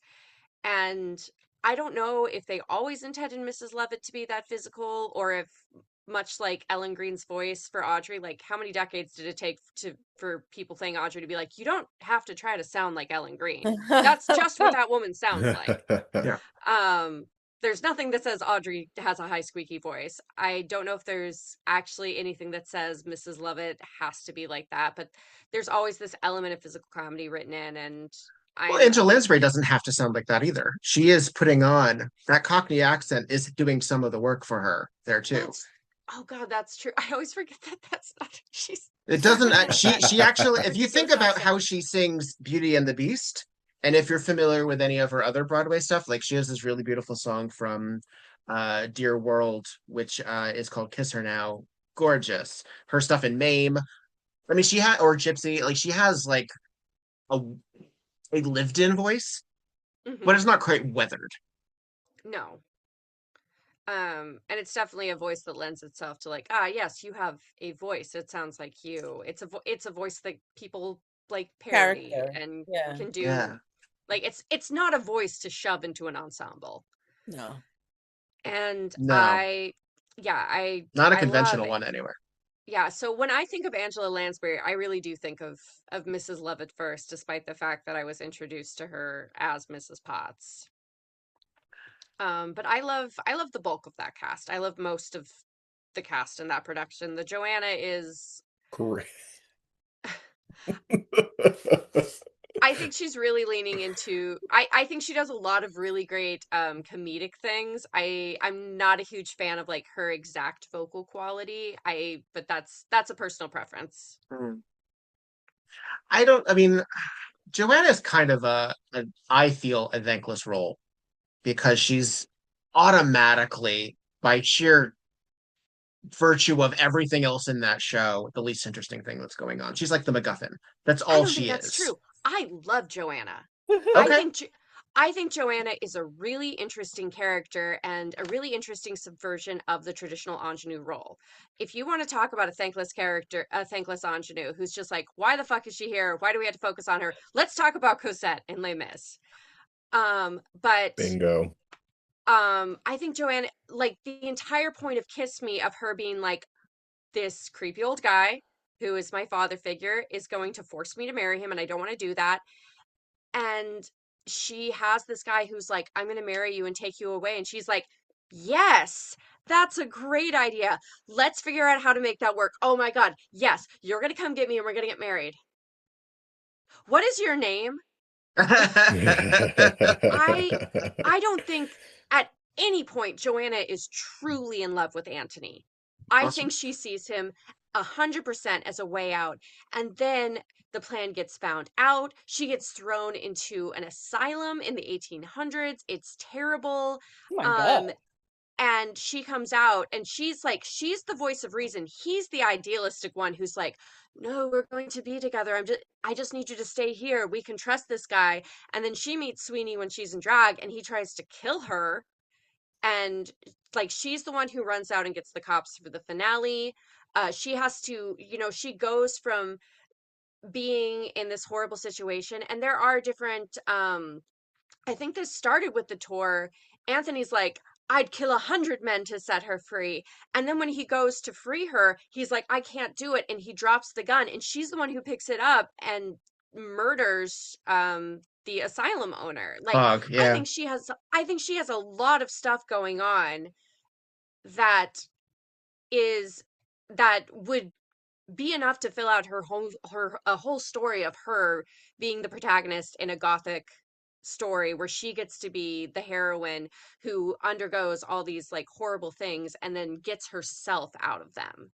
Um But maybe I've just Anthony, always seen her underplayed. Maybe that's it. I think that's probably my assumption, is that I'm seeing her underutilized. I think that's very likely. It would not surprise me if a lot of especially male directors were like, that's just our soprano. She's gonna sing about birds now.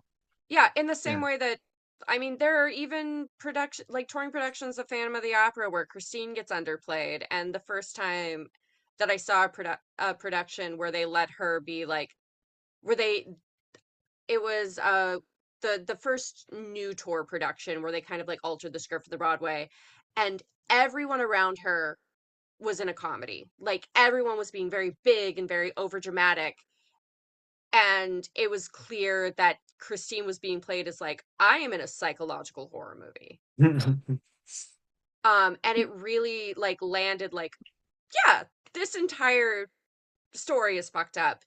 And that's why I love Joanna. Yeah, she's not the biggest part, but I don't think that she should be discounted as a character. And I did see the most recent Broadway revival, and they definitely did some interesting things with how they directed her. I didn't think that they utilized the character as well as they could have, but they did Mhm. things to connect her to Sweeney and to the beggar woman, where they all had like they all had like this nervous tick that they all did at different points, that I was like, oh, this is like a really good through line. Mm. Nice. Nice. Petra Fried, tell me about your relationship with the 1982 recording of Sweeney Todd. What's so funny, because Victor said we may have a few repeats, but we didn't realize that you had this particular version of it, Maggie. Right. And so I I didn't want to know throw actually out there, if you were going to do the film. I wasn't sure. yeah, no, no, the film's not good. It's so funny because The I've film is only not ever good. seen the film and I liked it, but I've never have nothing to Yeah, compare it to. yeah. Well, I think I'm what gonna we're watch this getting at tonight. here We'll let you with guys know. Joanna is that the film doesn't get her. Tim Burton has this idea. He has this sort of idealized blonde, pale, wide-eyed ingenue in mind. And so that's where she gets put. She doesn't Right. Yeah. get to be the That makes neurotic, anxious head case that she kind of is from this life of living terrified of her carekeeper locked in a room where she only gets to look outside at birds. So I think you're absolutely right. I think Joanna is so underappreciated. And unfortunately, most young women who go out for the part on stage also see her that way. They don't understand how, frankly, survivor she is, how nuts she's become from her terrible life. And I like that take on it. So sort of pivot directions now. I actually could not choose between the Lupone Hearn version and the Lansbury Hearn version. The Lupone one is the I concert recording. Oh, I Patty yeah. forgot Lupone, about that yep. one. And Yeah. I have to admit, we just sort of we just sort of gushed about Angela Lansbury. I like Lupone better in the part. I know that's very controversial to say. She did not originate it, and I am a Lansbury stan. Obviously, we have an entire podcast devoted to Murder, She Wrote. Yes. However, I like Patty more because so I'm going to talk about that version of the recording because this seems like a good kind of way Yeah. of balancing the conversation. George Hearn, we still get the marvelous George Hearn with his beautiful voice playing Sweeney Todd, so with so Older much and depth. more weathered. Yeah, Yeah. Yeah. too.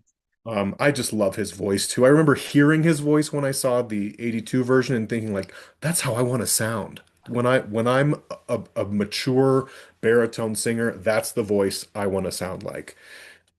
But Lupone really shocked me because she has this knowing about her that Lansbury doesn't really give you in her performance, right? Yeah. She has this kind of like and maybe it's played a little broadly in a different way. I mean, you said that Lansbury plays this like she's playing to the back of the room. I think Lapone plays it like you're in the room with her. Mm. But because Lapone is so big, it reads to the back of the room. Because of So his. there's a lot of like subtleties that Lapone has that I really click into. There's something a little bit more sinister, a little bit more intentionally manipulative about her to me that I like. I think it's delicious. I think that's fair Delicious. because I think that anyone who's playing Mrs. Lovett has to decide how much she had to do with Lucy Barker's downfall and Yeah. disintegration as a person. And I Hmm. think Angela Lansbury comes off more as like, I had nothing to do with her getting poisoned. I was just like, I want to fuck this guy. I'm just not going to tell him this woman's his wife. Yeah. And there is enough textual evidence to take it in the direction of, did Mrs. Levitt have anything to do with Lucy going to the judge's house in the first place? Did she have anything to do with Lucy taking the poison that she was trying to kill herself with? Like how much has she been like antagonizing this poor woman in the 18 years, 15 years Yeah. um Yeah. since Sweeney has been gone? 15 years, I think. Yeah. Yeah, and I do think you're right. I think Lapone plays her more as like having more of a hand in that and being more of a, not just a you did a bad thing reveal, but a reveal of this is the villain of the piece. It really is. Yeah. She plays her more as if she is the villain of the piece. While I think the Lansbury Hearn version, they more feel like products of their circumstance, and the judge and the beetle are the real villains, which they are. They're Yeah. sort of the classic villains. Lapone is the villain. She is undeniably the one who's puppet mastering all the people around her, and she just gets in too deep. And then she pays with her life at the end. But she's the one who she has the voice for it for one. I find Lansbury's voice a little distracting as Mrs. Lovett. I think it's very like wah wah wah, which is cool, but it's I I love Lansbury's voice too. We talk about it all the time, Victor and I, but Wow. I like listening to Patty's version of it better. So, plus that version, the concert version from, let me just get the year for you. It's 2001. So 2001. it's right smack in the middle of the original and now. It also has Victoria Clark as the bigger woman, who I've already talked about on this episode. Oh yeah, And she you is did. stunning. She is so good. And I think the rest of the cast is also a little better. you said that Joanna in the 82 version is like vocally a little intense. She really is. She really should not be singing that role. Her voice is too big, frankly, for it. But the Yeah. concert version is much more reined in and it feels better cast to me. So that's why I think I might give that my slight edge. The only reason I thought about the 82 version was because it's the full production, right? And it's very beautifully done. Yeah. The concert I is semi-staged, right? It Semi-staged, has, yep. yeah, which Yep. it still counts for these purposes. Yeah. Just as I would for like the Les Miserables in concert at the Royal Albert Hall, I would qualify that because it's fully characterized, it's fully realized. There's just no set, and that's forgivable. I feel. Yep. I feel. Yep. I will say There's no that. set, so when Fontaine dies, she just stands there looking at the floor while the Just dies. conversation happens. Just dies. Oh, jeez. I will say that Patti LuPone plays Mrs. Lovett as a true capitalist, That's and it. Yeah. True opportunist, true capitalist. well, and I would say Angela Lansbury is an opportunist. I feel that there is a Patti LuPone is a CEO. She's ready. She would have. She doesn't care. Gaslight, She is gatekeep, girl boss. Quote exactly. Mrs. Lovett. Exactly. Underline it. Keep girl boss. She would sell us all cryptocurrency if she could, if it Oh my made a God. difference. If she could turn dead bodies into cryptocurrency, Yeah. it would be happening. Well, here's the Um, difference. I think Lansbury, when Toby is theoretically sent to his death, I think Lansbury feels bad about it, and Lapone doesn't. No, Man, means to an end. Means to an end. Yeah. I do like when Mrs. Lovett is like, everyone is expendable, but oh, I feel really bad about this boy. Not this Yeah. one too. Yeah, I Yeah. think so. Ugh. Yeah. Yeah. Well, and I think, Also- yeah, please. Oh no, go. You go. I was the reason. So just to bring up the unheard, the unspoken third, really available Mrs. Lovett as Helena Bonham Carter, who provides sort of like a BBC caricature, I think, on a take on the role. Um, I don't have a problem with her voice. I know a lot of people do. That's fine. I don't have a problem with her voice, and I honestly do think she's one of the better parts of that adaptation. I do too. She I is. think and I do think that again, But I don't think she's funny, transferring. and I think that's a problem for I that don't role. think the bulk of that adaptation is funny is the problem. I think Yeah. that I mean the fact that it's gray, it's drab, it's Yeah. and I'm like Tim Burton. I That's know Tim you Burton. know He how to does use that kind of color. Yeah. Yeah, but he It's also a like wash. kind of Everything's gray. washed. He Yeah. does Yeah. feel- I'd love to see it pre-color grade. Yeah. Yeah, Rain, but I want I- you to see these recorded versions so bad. If you've only Also seen the not, because film, I you'll only love know them. the one version of Sweeney Todd. I didn't really know anything Yeah. about Sweeney Todd. I think the difference is I'm not like a huge musical theater person. I just like music. And so the musicals Mhm. that have music that I like and stories that I like, you know, if you look Sure. at my list, you know, it's not really very musical theatery, Yeah. I don't think. So So I don't know a lot of these references that you guys are making, which is fine. But so now that you're mentioning these adaptations, because I did enjoy the movie, but this was, you know, I So heard I- this story. I was like, "Oh, this sounds interesting. I'll watch it," and I liked it. But I would like to see the original or these ones that you guys like. I think watching any version would be interesting, especially since, like Little Shop of Horrors, Sweeney Todd has a Greek chorus. Yeah. Wait, Yeah. does it? I don't remember. Okay, Not in the so film. it- Not in the okay, film. yeah. I'm like, I don't it was remember that. completely removed from the film. Got the, it. The people of London are an additional character. Like Okay. they Huge. come on and they do a bunch of different orchestrations and arrangements of the same thing called the Ballad of Sweeney Todd, and there's like 5 reprises. And they come out and they just sing directly at the audience, kind of what's going on. Bridging the gaps, basically. like Mhm. the lady. They're the from narrators. Cars. Yeah. Yeah, very and similar. the show opens with the remains of Sweeney Todd and Mrs. Lovett being done away with, and you don't really know that they're Mrs. Lovett's remains the first Right. time that you watch it, because she gets thrown in the oven and it's just a woman like Right. throwing ashes in a hole. Right. So like when the musical starts, you're told this is a tragedy. Your protagonists are not going to win, and then you just watch everything unfold. Okay. And the chorus Yeah. pops up when there's like little time skips or something. They sing a lot when Mrs. Lovett opens Act 2 with God That's Good, singing about how her business is booming. Mm-hmm. the chorus is there, and it's like this raucous party where she's like, they're having to like put out more tables, and they're sold out, and there's just so many people in here, and it really tells you like how well business is doing, and then having it click for you like, oh, they've been killing a lot of people in the 15 minutes since we went to the lobby to get drinks. Right. Okay. It's a much bigger thing. Sweeney Todd isn't just a musical. Sweeney Todd is frequently done by opera companies because of the it is a singer showcase. Yeah. Okay. And it is one of the best choruses on stage ever. Okay. You're right. Yeah. There, you know that sequence where he says, "At last my right arm is complete again." That is followed up immediately by a huge booming chorus saying, "Lift your razor high." And that's totally removed from the film. Yeah. It's because I remember him saying, "At last my right arm is complete again," but I don't remember that other thing didn't happen.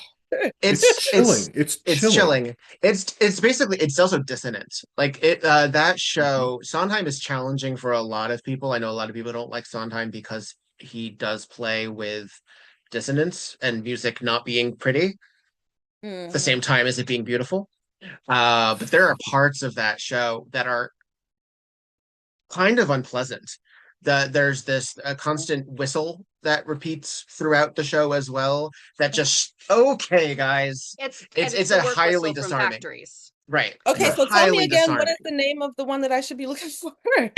It's just Sweeney Todd, the Demon Barber of Fleet Street, and you can look up the 2001 concert version, or 1982. There's 1982 version. Yeah, they're both great. Sweeney Todd, Demon Barber of Fleet Street. Okay. Yeah, and if you go looking for, does the concert version have the Judge's Joanna in it? Yes, it does. Okay. So it's extended, which also makes it very cool. Yeah. Okay.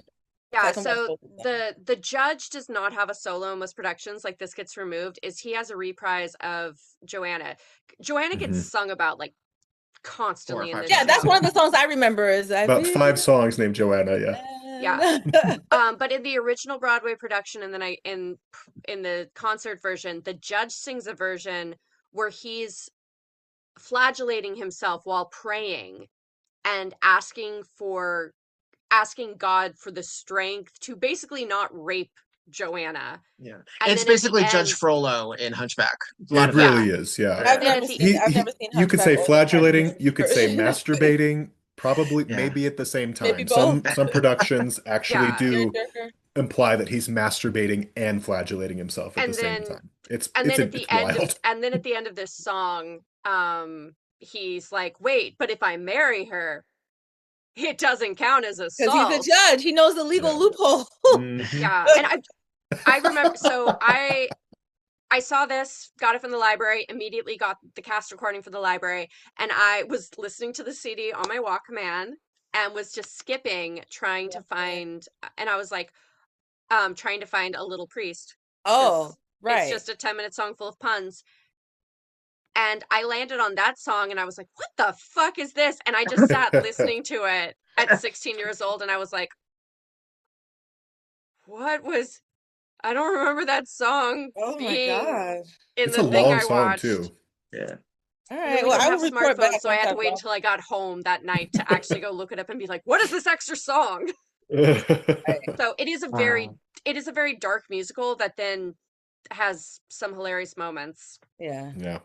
And I think because all of that stuff is included in these concert versions and stage recordings, because you include the chorus and like the addition of that dark song, you actually need the moments of levity that the film removes, because otherwise it's just a slog. But the humor actually makes the darkness withstandable. That makes sense. Also, having a chorus means that the beggar woman is kind of like concealed from being an important character. When she's just by herself in a movie, it's like, why are we focusing so much on this person? She must be important somehow.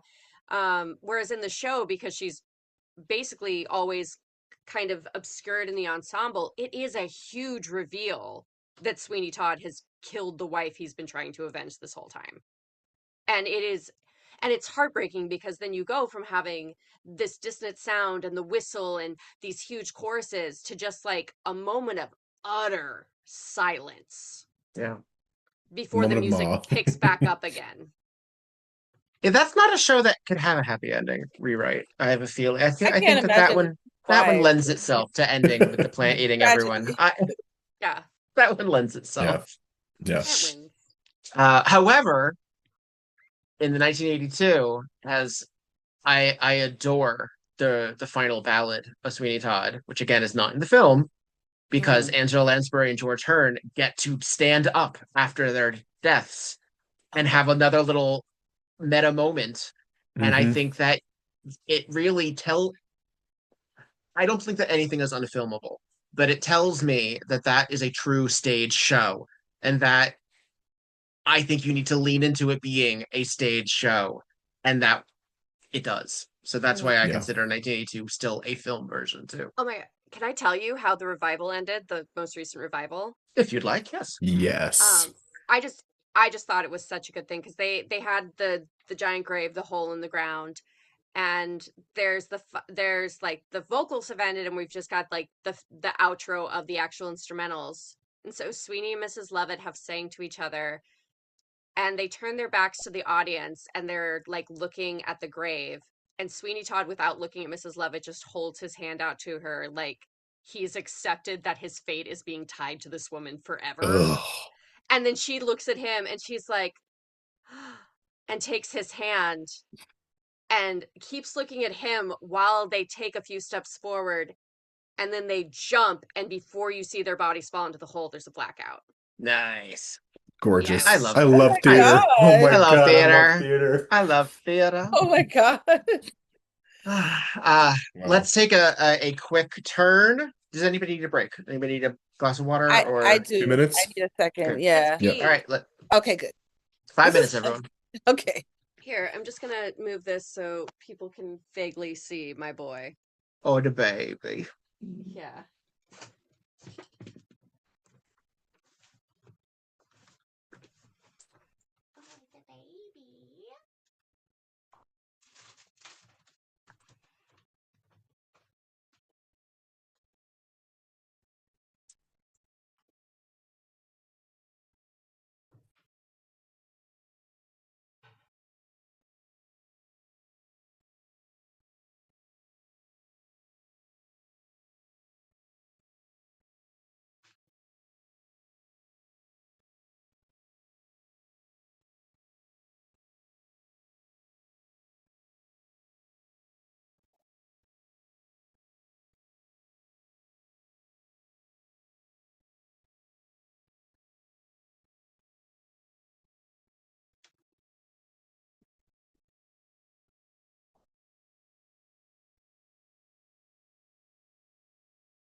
Get that leather. Do your extensions.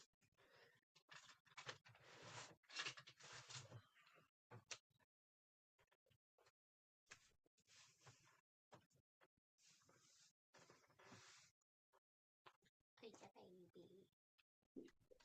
It's a sweet baby man.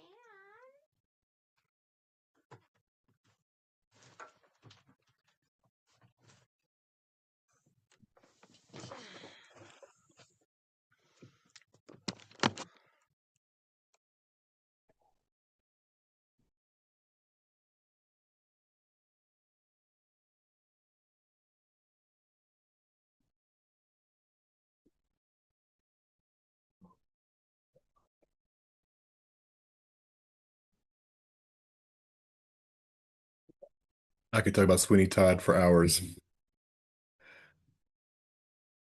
Same. It's just It's it's just the just best such a musical. rich text. It's so amazing.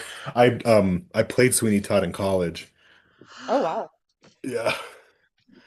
It's the hardest thing I've ever done. It is a beast of a role. Vocally, And- it's hard. Emotionally, it's hard. Yeah. Yeah, I've never gotten a chance to do a production of Sweeney Todd, but Mm. honestly, out of every role in musical theater, and because I like doing comedy and singing, and so people are like, "Oh, you'd kill as Mrs. Lovett," and I'm like, I really appreciate that as the compliment it is. But my ultimate musical theater dream role is actually the Beggar Woman. She's great vocal and also like really interesting, like dissonant stuff in there. It's very Yeah, cool. yeah, Yeah, super, super cool. yeah. Also, like, what a great way to like not have to do as much and also Yeah, make a big splash. wait, no, I actually did. After I left Seattle, this production company that was happening there that does like unique casting.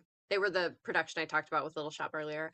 I was Hmm. like, how much would you want the Beggar Woman to be involved? Because like I would be down to like fly back for the month of stuff, like to just do a Yes. month and a half in Seattle and just like you could just like plug me in for rehearsals.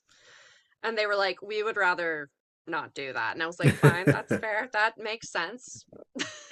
Okay, okay. Fine, okay. Their Oh production gosh. was apparently good. Was it? But not as Uh, good with you in it As it would have No, been. it's as it from would have what I definitely, heard, yeah. from what I heard, it just was maybe a bit ambitious to do for like their second season as a theater company. Oh wow. From what Yeah, I heard. That's they that's were a like, big oh show. yeah, because like I had a lot of friends who saw it and they're like, no, it was like really good, but this was maybe a fifth season show, not a Mm. second season show. That's true. Yeah, like I think their production of Oliver last year went like semi-viral. So like they really can do things, and I think that that was a problem. Is like they've done so many things so well, and they were like, We can do this this too. production was fine. It was good. Yeah. I think Sweeney Todd's hard to get right, Yeah, frankly. Yeah. yeah, it's you have to have the big cast. There's a lot of moving parts. Even if you reduce it down to just the named characters, it's still like a very large ensemble. The Mhm. technical show too. It's a very Technical. technical show. Yeah, There's a the lot of singing is locations. really difficult for pretty much everybody. Yeah, and you Yeah. have to have people singing while eating. Yeah. That's true. Uh, breath control.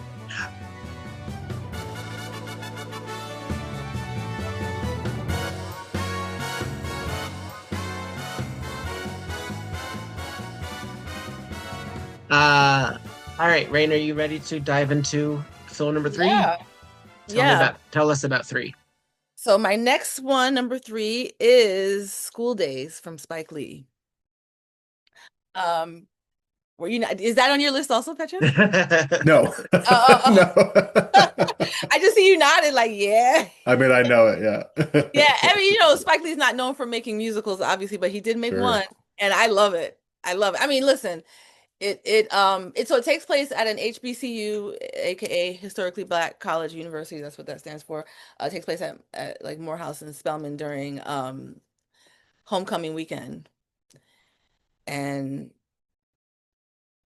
this is like it takes place in the time when apartheid was happening and colleges were trying to get their schools to divest from, South Africa and all these things that were involved with the apartheid. And so there's that there. Then there's also like people pledging sororities and fraternities, and there's all that, and like Hell Week or whatever they call that. There's a lot of colorism, like very clear examples and portrayals of colorism. But the music is so good, and it's a good movie too. I mean, I love Spike Lee's movies, especially the ones that he made around that time, like those first five. And the music is just it's just real good. It's just real. I do an act two. One of the songs from that movie that we talked about on our music that made we Be Yes. Alone Tonight by Tisha Campbell, who was also in Little Shop of Little Shop. Horrors. Yeah. Love her. Me too. And she, there's this one the sequence with the song that I made the act out of is a performance, her and her sorority sisters are performing. And I swear I was just like this little girl. I mean, the movie came out in what, 1989 or 88? 88, yeah. 88. Okay, so I was born in 81. in December of 81. So I was like 6 or 7 when that movie came out. Probably by the time I saw it, I might have been like 7 or 8, like at home by the time I was able to see it at home. But I wanted to be one of those ladies. Like I feel like so many of us at that time wanted to, even before I was a performer or like a burlesque performer, like I used to sing, but even before I was like someone who would be on a stage performing, I was like, one of these days I have to figure out a way to be that girl in that dress on the stage like that. And I've danced to that song a couple of times. I really want to do though like a get 4 of us. Maybe I could do it with Sort of Chocolate. So the 4 of us or just the 3 of us just do like a Be Alone Tonight number. Jeez told me once that someone did it at Jeezy's Juke Joint. So I don't know how many times it used to be done, but a lot of us had that same idea. Okay, I but it think. was done there, so that means that most people in New York Right. haven't seen it. That's right. And it was also a long time ago because she told me this a while ago and it was a while ago when it happened. I think that would be fabulous. I think this is such an interesting choice as well because it is an unconventional musical. Again, it's by a director who hadn't done one, Yeah. I think, since even I think really. that's the only one. Yeah. And it's a lot of what Spike Lee was bringing to cinemas was sort of hit or miss for a lot of mainstream. It was getting some success in critically, but I think a lot of people just didn't know what to do with him. And I think at a certain point he's like, well, then I'm gonna do whatever the fuck I want. Because this is before Do the Right Thing. Like this is before like it was his like big... a year before, I think, right? Because Do the Right Thing was 89. So this is before Do the Right Thing. This is before Malcolm X. This is before like a lot of his But after She's Gotta Have It, like he did She's Gotta Have It. He did the first, because I have a book called 5 for Fighting, and it's like his first 5 movies. So it's like She's Gotta Have It, School Daze, Mo Better Blues, Malcolm X, and I think what was number 5? I don't remember. Oh, Jungle Fever? Jungle Fever. Yep. Yeah. Those Which are was probably the first one that I saw. Yeah. Movies of his, those 5. Do you think that the film would have still worked not as a musical? School Daze. Yeah.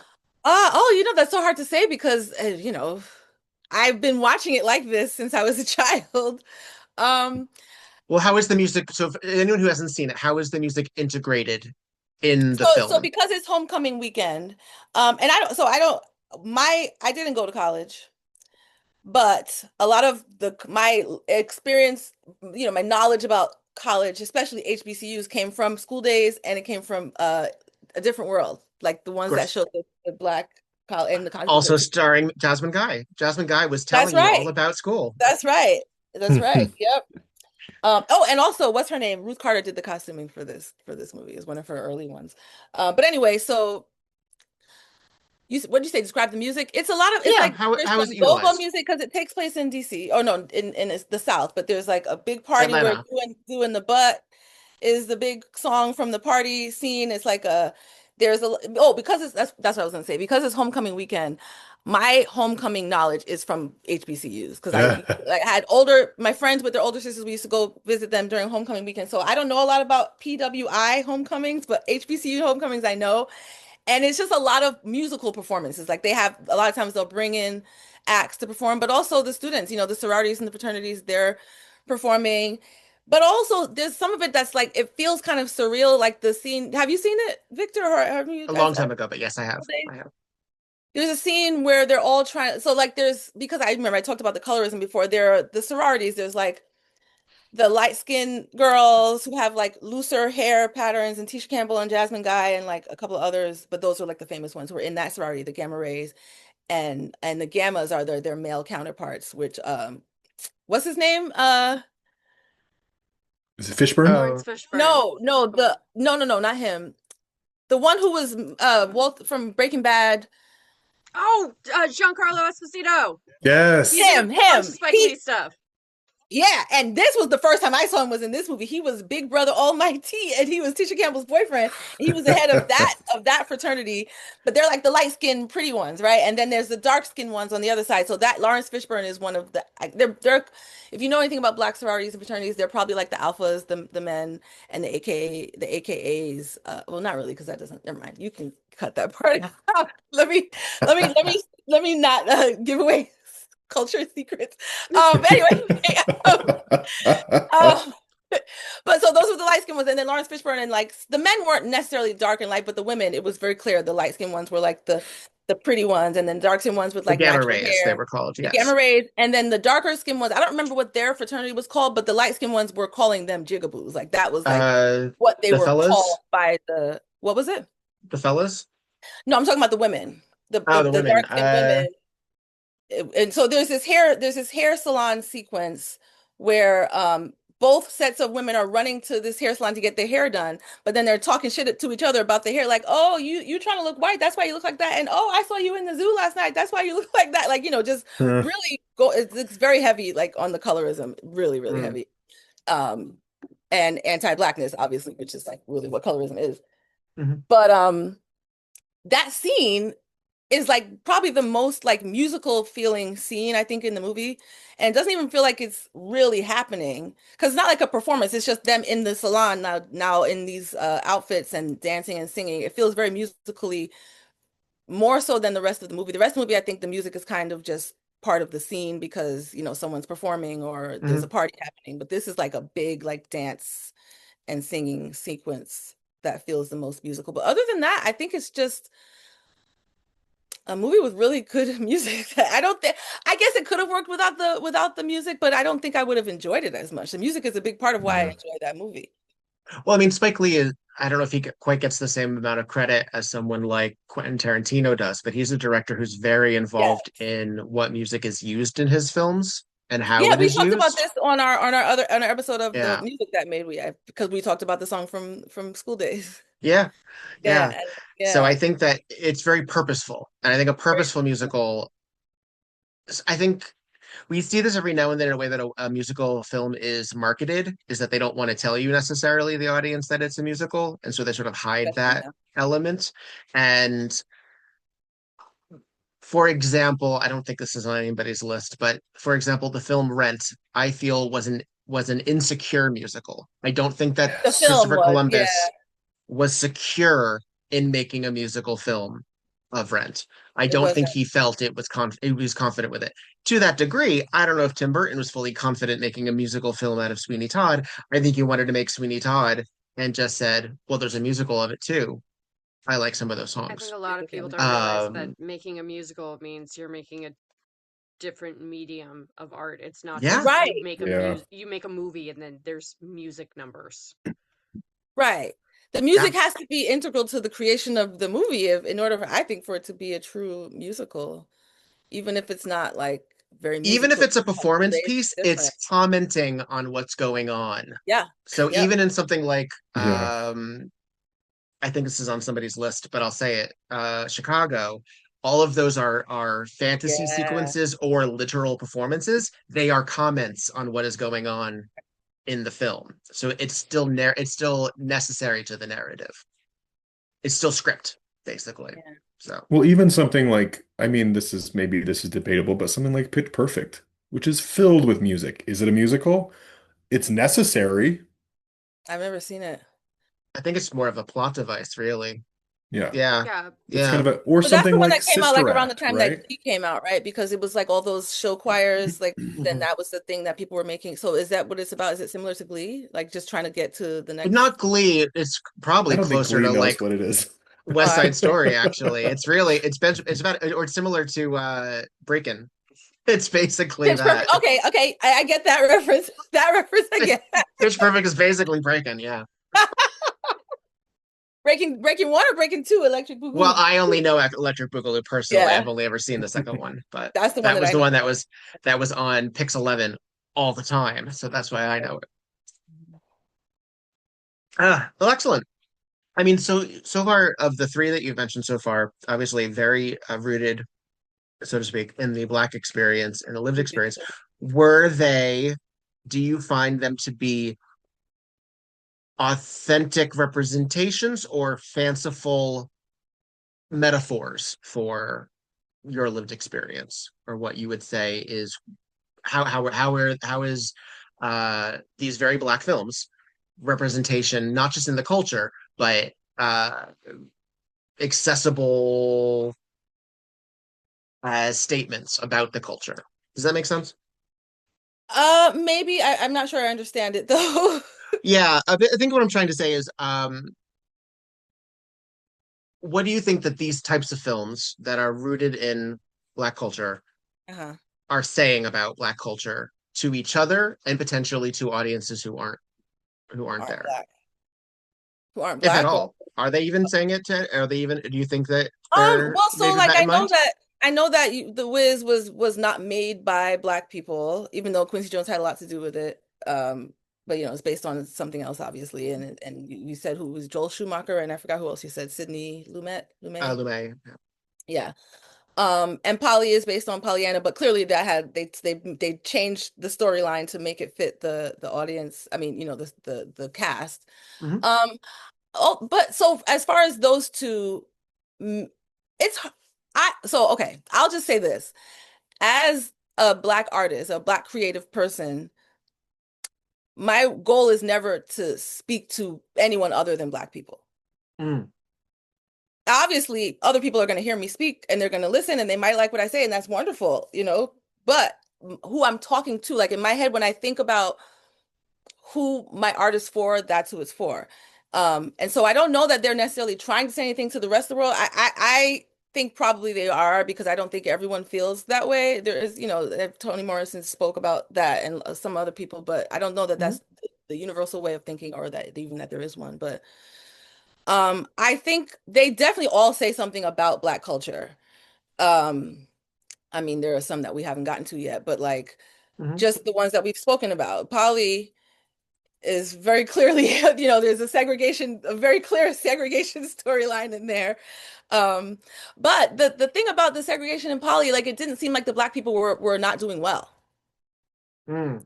Like everyone in the movie, obviously there was an orphanage, so there were some people who weren't doing well, but everyone, all the main characters It wasn't in trauma it based, wasn't basically. Yeah. traumatic at all. And also everyone dressed well. Everyone had enough to eat. Like it didn't seem like there was poverty, which is what you think of when you think of segregation. You think of black people getting less, which is what it was. But this movie just was not that portrayal. I mean, obviously there were also thriving black neighborhoods during segregation, that there's always been up and down. But But um it gave an opportunity to showcase joy and absolutely. innocence and Yeah, and happiness. they make a Yeah. point. It's a very specific point about making a joyful noise in that movie. Like it's one of the lessons that Polly brings to this town that's been like kind of ruled by her rich cranky aunt the whole time, and she kind of comes in and it's like the light for the whole town, making them make a joyful noise. That's where all the dance numbers come from. But Mm. the Wiz, I think I don't know that that's necessarily saying anything specific about black culture. I think really it's just they liked that storyline and wanted to put it in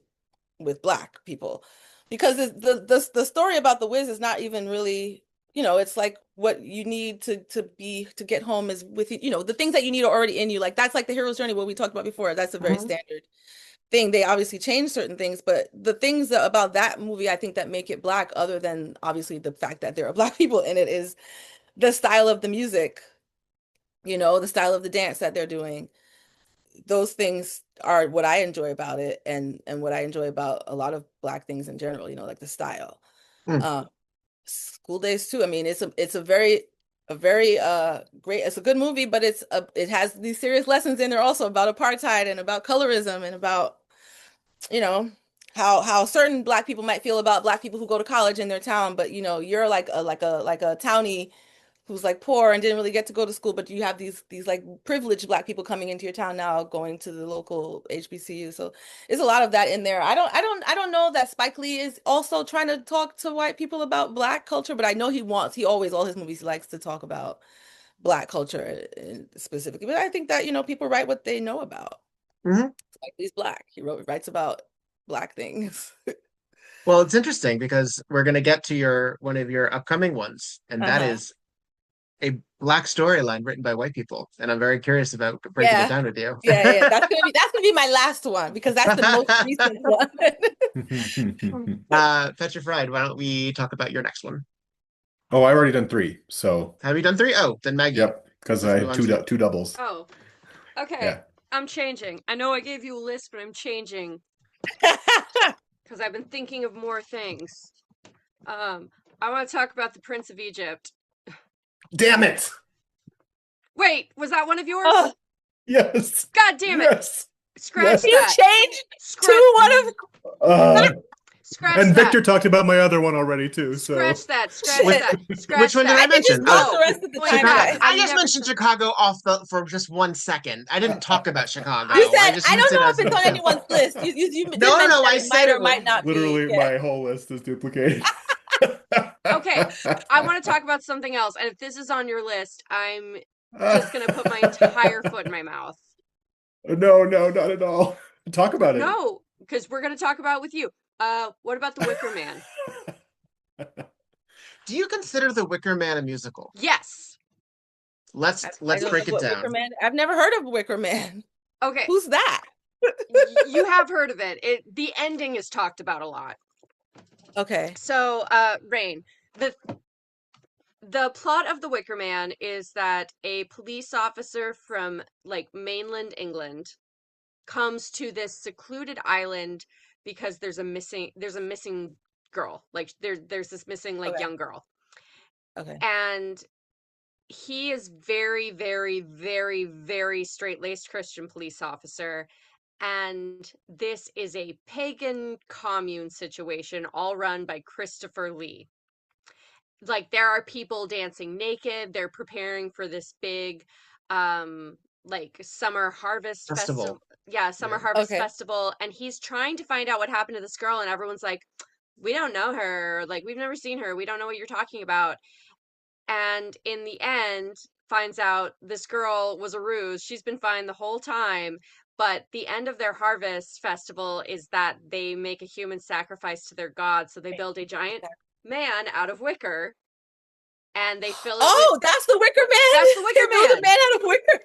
Yeah, they build a man out of wicker. They put the cop in it because they're like, we need a virgin sacrifice, and you find out the cop's a virgin. Okay. And they put him in there with like some cows and some chickens and shit, and they burn the Wicker Man with the cop inside. You can understand a lot of leftists love this movie. Yeah, I don't think that doesn't sound familiar to me. I think I kind of just figured it out when you were telling us so, but I don't think I've heard of this. This does not sound familiar. Yeah, so it was remade in the early 2000s or something, like with Nicolas Cage, and it also I've heard of would, the one with that's what I've heard of. I've heard of Wicker Man. I've never seen it, but I've heard of probably it. would not have Midsummer the way that we have Midsummer had it also not existed. I've never seen Midsummer, but I know that Monet loves Midsummer. That's Yeah, what I know about Midsummer. So yes, I think The Wicker Man counts as a musical, and I didn't know that. The first time I watched it, which was in 2020 during lockdown, I was like, wait, this is a musical? Because it opens and there's a song happening, and there's a bunch of, I mean, granted, all the music is diegetic, which a lot of people would argue, like, that doesn't make it a musical. That makes it a movie with music. Break that down for the uninitiated, what diegetic means. Diegetic is music that is happening within the world of the story. So if you, for instance, have someone... School Daze was diegetic, for example. Like a performance that's happening in... Yeah, got it. Yeah, so, or in some, if there's like a show within a show, like for Moulin Rouge, anything that's happening with the show that Christian is writing, that's diegetic music. The stuff where they're breaking into song, that's the musical portions. Got it. Okay. But there are also like diegetic songs in The Wicker Man that feel more like people breaking into the song. There's this sequence where this barmaid is trying to seduce the police officer, but she's not trying very hard. Like, she gets naked, but she gets naked in another room, and she's like throwing herself against the walls. That's yeah. While singing a song. Well, because and you find out. Is it because they need to maintain his virginity, right? So she can't actually have sex with him? Well, she's trying to save him.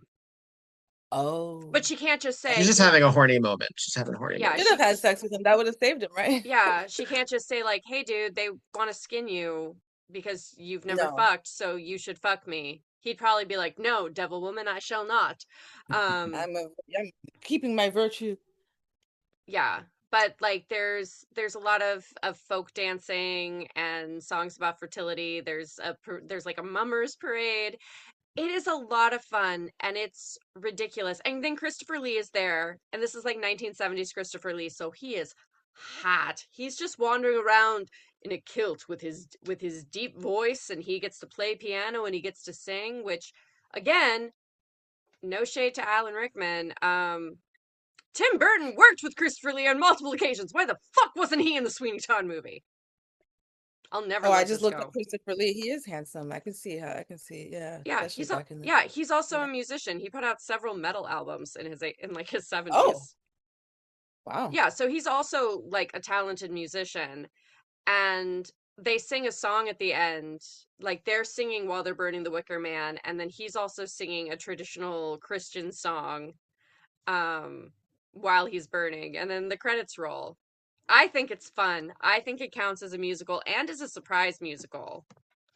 And Yeah. I'm kind of surprised that there hasn't been like a folk horror stage musical, because I feel like a big part of folk horror is the music in that genre, and it's just kind of amazing to me that there's not more like out and out folk Yeah. horror musicals. The culty aspect of it, because the repetition and the music is used very frequently even in contemporary cults like Scientology, where it's like or any of these like Christian variant cults that you like, where it's like rock star cults. Yeah. Like it's because it's also a product that you can then sell too. Yeah. Yeah, that's really I appreciate your offbeat choice there. Um so Rain, you said you haven't seen Wicker Man. Petra, do you recall Wicker Man at all? I know the plot. I have not seen it through. I've seen many scenes, but I've seen the final sequence, but I've not seen it through. No. I do recommend it. It is bonkers. The Bonkers. husband Yeah. and I Sounds bonkers. loved it. Yeah, it is Yeah. bonkers. I've never seen the remake because I think Neil LaBute should die. The remake is the one with Nicolas Cage. Yeah. Yeah. The bees. It's Yeah, bad. I've seen a scene like with him about the bees, and they put like a bee thing over his head or something, maybe. Yeah, Yeah. they torture him more. And he's screaming open mouth with The bees. bees. Yeah, I think So silly. you know what it was back when I used to watch Conan O'Brien, and they used to sometimes play random Nicolas Cage clips Mhm. on Yep. his late night talk show, and that was one of the ones. And If you have Tubi, it is on Tubi. If you're oh, I curious do have about Tubi. the original Wicker Man, it is unconventional. So give yourself, some pot and then Okay, I enjoy. was saying, Oh, give yeah. myself some drugs before. Yeah. Yes. Okay. Yeah, Sounds smoke good. up. Smoke it if you Definitely got get it. a little buzz on before you watch The Wicker Man. It's weird. There's also like this sequence where the barmaid who tries to seduce the police officer, all the men in town sing a song about how hot she is. It's called The Landlord's Daughter, and it's just a song about like, it's like the landlord's daughter, so fair of face and so friendly of heart, and it's just like, are they just calling this girl a slut while she's Yes. trying to wait tables? And how much they So want she's her. the landlord's Yep. daughter, and she works at this bar. It's like the bar that's attached to the hotel. Okay, got it. So Yeah. they live there and they work there. Yeah, It's like a pub, yeah. Yeah, it's a super, super small community, this island situation. But they're famous for their harvest. Like they maintain like basically sovereignty from the mainland because their harvest is so good. They kill it. Just gotta kill someone every year. Well, But yeah, and it's they talk. pagan, and the protagonist is a Christian, so he's also very like, Is he virgin too? Is that the whole Yeah, Yeah. Yeah. Yeah. yeah, they have to Gotta- sacrifice a virgin, Yeah. and instead of being like, we'll sacrifice it, they, because you don't really want to sacrifice a member of your own community. If someone's Right. coming Especially by, like a child or something. Yeah, and instead, and it is a thing to be like, they're specifically taking down a Christian and like a member of like the mainstream authority. So it's one of those Right. movies A that cop. I think when it was made, it wasn't intended to be like, oh, this is great, but now this is great what they're doing. But now people are like, yeah, Good they for got them. like Fuck this the cool, police. Yeah. they got comprehensive sex education. The kid, like, there's really no crime on this island. Like, they seem like they're doing pretty great. If all they got to do every once in a while is kill a cop, I'm in. yeah. Yeah. Where do I sign up? I think the lesson went- here is get to fucking so you don't get sacrificed. Yeah, that's the lesson. Don't be a virgin. Unless you just don't want to have sex, no one That's has to true. pressure you either. In which case, you're not a You're not virgin. even a- You're celibate. That's different. That's it. Right. And also But then- virginity, I think the whole concept of virginity is silly. Like nothing about me Oh, has changed because a man, or a woman Yeah. or anyone. But it's a man is what makes, that's what they call a virgin. A man. Yeah. hasn't. And it is interesting because usually when we think of virgin sacrifices, we think of like a 15-year-old girl. Right. And this, Right. he's not like a young cop. He's like, that guy's like in his 30s. Like 40-year-old virgin? Yeah. Something like Yeah. something like. All right, I want to be cognizant of everyone's time, so we're gonna Yeah. keep on going. Woohoo! Petra Fried, I think you're on tap. Okay, I surprise, surprise. The Prince of Egypt was my fourth choice. I just think it means that Maggie McMuffin and I need to talk about musicals all I day think long. so All too. the time. I But feel The we have Wiz the was same taste. also almost on my list, so I You did mean, this say is that, just good yeah. stuff. Yeah. I chose I chose The Prince of Egypt because I mean, there's so many animated films, right, that are musicals, and I was looking Yeah. at Mulan and The Brave Little Toaster, and we talked about, I mean, I love that too. But this one has took it in a different direction. I think for me, again, it's all about bringing like adult themes into mediums that are traditionally seen as for children or for Mm, young people. Uh, and I think The Prince of Egypt is really profound in a lot of ways. It's gorgeous for one. The music is exceptional. And I think where it got me is that they brought in an Israeli artist named Afra Haza who does all of this scoring and soundtracking. She's also plays the voice of Moses' mother when she sets him afloat on the Nile before he arrives at the Pharaoh's palace, right? But I think that was such a unique concept, and we sort of saw it with Lebo M in The Lion King mm. doing the music for The Lion King, but we really have the presence of Afra Haza's voice throughout all of The Prince of Egypt. And I think it's kind of like a uniting factor, and it gives the whole film this through line that other animated movies sometimes lack for me. Yeah. The voice cast is also outstanding. I think Michelle Pfeiffer, Sandra Bullock, Jeff Goldblum, Helen Mirren, Patrick uh, Stewart, Patrick Val Stewart. Val Kilmer. I mean, it would be nice if maybe we could have some POC people I was gonna say, like, I've never playing seen I the these movie. think I POC remember the characters, soundtrack, but but I'm like, there's wait, I yeah. hear you listing these names. I'm like, wait, why is everybody white? Right, everybody's right. they are. I think is Donald Glover in it? I think Donald Glover Donald is like Glover, the he's one. The one. superb in it Okay, too. wait, so but Yeah. this Prince of Egypt, wait, okay, is this the one with When Mariah you Carey and believe. Whitney Houston? When you believe? Yes. Yes. Okay, that's the They did song the I know. pop I don't version. know the movie. I know Yes. that song Yes. though. Yeah. Yeah. That was I remember back And I when them remember movies performing were it. proper and would do an R&B duet over the credits of a song that had happened in the as they movie. Yeah, should. Peabo As Bryson they and should. who Regina was playing Bell. Regina Bell? Yeah. Uh-huh. Yep, I yep, yep. think a few numbers from Deliver Us is one of the most outstanding pieces of music in film ever, as far as I'm concerned. And I think that the Plague song also God. takes a turn. It like begins Act 3 in that movie in a way that's so upsetting and beautiful at the same time. I mean, you see bodies collapse and die at the end of it. And this is an animated movie, right? But It's DreamWorks. It's edgy. it was made to be a prestige piece. It wasn't made necessarily to make buco bucks. It was designed to be a beautiful telling of this story.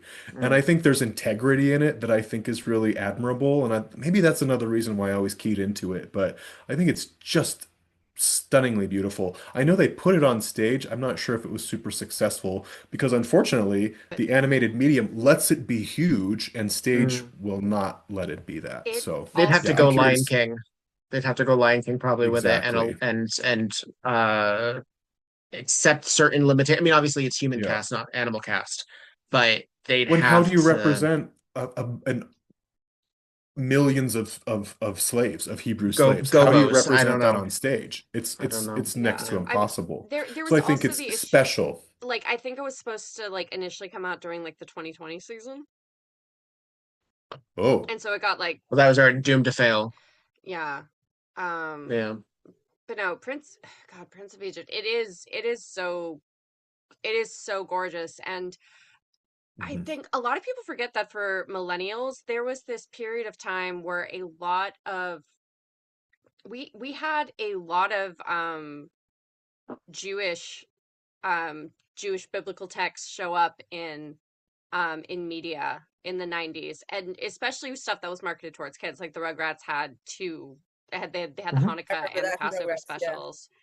Because this is a movie about Yeah. Passover. It's telling the story of Passover, and even though it is strictly a biblical story, it's not necessarily like propaganda or proselytizing No. about the Torah or the Bible to children. It's just like, this is a really epic story and we're going to make it gorgeous and fill it with good songs, and it's animated, so I guess it's marketed towards kids. Yeah.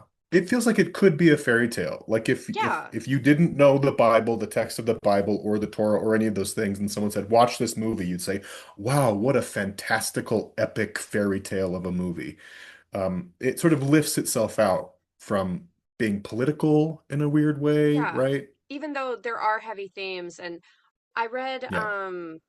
I read some essay years ago about the depiction of God in media and how it's really interesting that in The Prince of Egypt, Val Kilmer is the voice of Moses, but is also the voice of God. So when Moses is taught, like, is spoken to by the burning bush and given his mission, he's being spoken to by himself. Yeah. And like, well, what Do you does know who that else say? voiced God? Who? The rest of the cast. Oh, We hear Val Kilmer's voice, but the rest of the cast all contribute to the voice of God as well, which is it's a profound idea that we are all God, we are all connected, we are all part of one system of energy or whatever you think. mhm. And what a quiet, subtle way of saying something really huge. Because that movie is ultimately about community and Mhm. about coming together. Like, Decency, yeah, like Redemption. uh, Yeah. yeah, redemption. Yeah. because I mean, it demonstrates for kids. It's not just like, oh, racism happens because racists are bad and evil. It comes down to an us versus them mentality, and they still are sympathetic to Pharaoh. Like when he loses his son, it's supposed to be like a Yeah. whoo moment of him like really caring about wanting to protect his family at the expense of a whole people that him and his family have Yeah. literally enslaved for generations. And I think that it's a much more nuanced and truly difficult take on that conversation. And the fact that it's in a movie that's for children is hmm really, really interesting. It doesn't lean on dichotomy the way we often think about good and evil. It's really complex, and the characters are all complex. No one is honestly a villain, Yeah. and even the heroes are deeply flawed. Yeah, there's antagonists, but there's no villains. And yeah, they're deeply flawed. Moses, and to see Moses have to step into the role of The being the high hero. priests are dicks. High priests are villains. Oh, I you're don't right. know. They're Steve just Martin and show Martin people. What Short. are you talking Nah. about? Well, show people are some of our greatest Yeah. villains. Well, yeah. But anyway, Prince of Egypt is so beautiful. Yeah. Yeah, great score. Also, Yeah. Stephen Schwartz, aka Yes. the man behind Pippin, the man behind Wicked, the man behind Hunchback of Notre Dame. He sort of replaced Howard Ashman for like the go-to for a while Let's not for He forget the sort of lyricism. Queen stepped of in. He. Versailles, Victor. I Mm, I will leave that empty pause for our audience to enjoy. I wish that Um, podcast could have captured the look on your face, just like your soul dying a little bit when I made you remember no, that just film exists. it's all good. It's all good. It's all It's good. So gone I now. It got can't hurt you. notification. It can't hurt me. Just what a bad year for Kristen Oh Stewart my Chenoweth. What a God. bad year. What a bad year. Ugh. That's right. I know that you have the earliest out, so I'm going to mix things up a little bit and allow you to also give your last one so that Maggie can't steal it from you. Maggie the thief, thieving ass Me, Maggie. me, me. Fair. It just shows that things that I love in people, they love in each other as well. You So go got ahead. I'm types. so delighted. Are you kidding? When she said the Prince of Egypt, I was like, Especially because Unbelievable. that wasn't her. She was like, I'm gonna change it up real quick I and I'm gonna know. say that. And you were It's like, like oh no. our Hilarious. That conversation was is really becoming funny. more and more synchronistic. I love it. My last choice is what I think is the best film musical of all time, which is Chicago. I don't know that I've ever seen anything that's quite as good. Ever since I saw it 7 times in the theater, I which love is Chicago. more than twice what I've seen anything else in the theater. And every time I've gone to a musical since seeing Chicago, hoping that it's as good, it just never is. And it's one of those rare instances where a stage version of something is made better on screen, Yeah, I agree. I, which I is I think it's. I've so, seen them both. yeah, I think it's better on screen Yeah. yeah. than on stage. It creates a concept for it that keeps it packaged in a way that's really palatable, digestible, and understandable. And unfortunately, they like Yeah. nicked the number class because it didn't really fit into the concept. But I'm kind of okay with it because I have it on the Yeah. recording, and They nicked a the lot scene from that show. Mary yeah, Sunshine That is is that gone. Yeah. That song is gone. Yeah. But Velma Takes the she's Stand still is great in gone. it, right? Me and My Chris, Baby is gone. yeah. There's like some stellar performances in that show Hmm. that don't belong in the film. Yeah. That's Rob okay. Marshall said, "Kill your darlings," and snip, snip, snip, and made a really superb film. I think I don't even think of it so much as a musical as I think of it as like a true spectacle of choreography, music, film, cinematography, performing. I mean, everybody is good in it. Even people who I don't typically like are good in it. Richard Gere, not my favorite. Could watch him all day in Chicago. Mm. Renee Zellweger, she gets a lot of flack for a lot of reasons. I think she's great as Roxy Hart. I think she's so So too. I think gross and unlikable. Yeah. I think Yeah. she's great despite the fact that Roxy is going back to our earlier conversation. I think she's a character that's better when she's older. I think Renee Zellweger is too young to be playing Roxy, and then you watch her performance, it's like, I don't give a fuck. She's great. Right. Yeah. I mean, I Also, I was think that was the really, first time people saw Queen Latifah sing, right? Was that the first oh, time people found out Queen Latifah could sing who weren't like One of the already fans first, of her really, singing? yeah. Yeah. So Yeah. she had an R&B beyond just song being and a stuff, hip but hop I star, saw she, Living Out Loud, so I knew. But okay. uh, And she had a song with Faith Evans in the 90s where she was singing, but I think that was the first time the mainstream found out, oh, yeah. she's been just a rapper Was actor. that kind of a moment for Queen Latifah where she sort of crossed over into more of a mainstream audience appeal? I mean, that's kind of, I'm thinking about the movies she that did before that point and after that point, and things I don't that like know what bringing Billie Last Eilish did. Holiday and Yeah, bringing I down the never. house, which I she had love. a big Bringing Down the House, Last Holiday, and Beauty Shop, I think had a Beauty Oh, massive Shop, Beauty yes. Shop is so crossover good. appeal. Yeah. She was a Isn't legitimate Rudy romantic Huxtable in comedy that too? actress. Yes, she is. Is she, Uh Keisha? Yeah. Keisha Pullman is. Yeah, she's so good.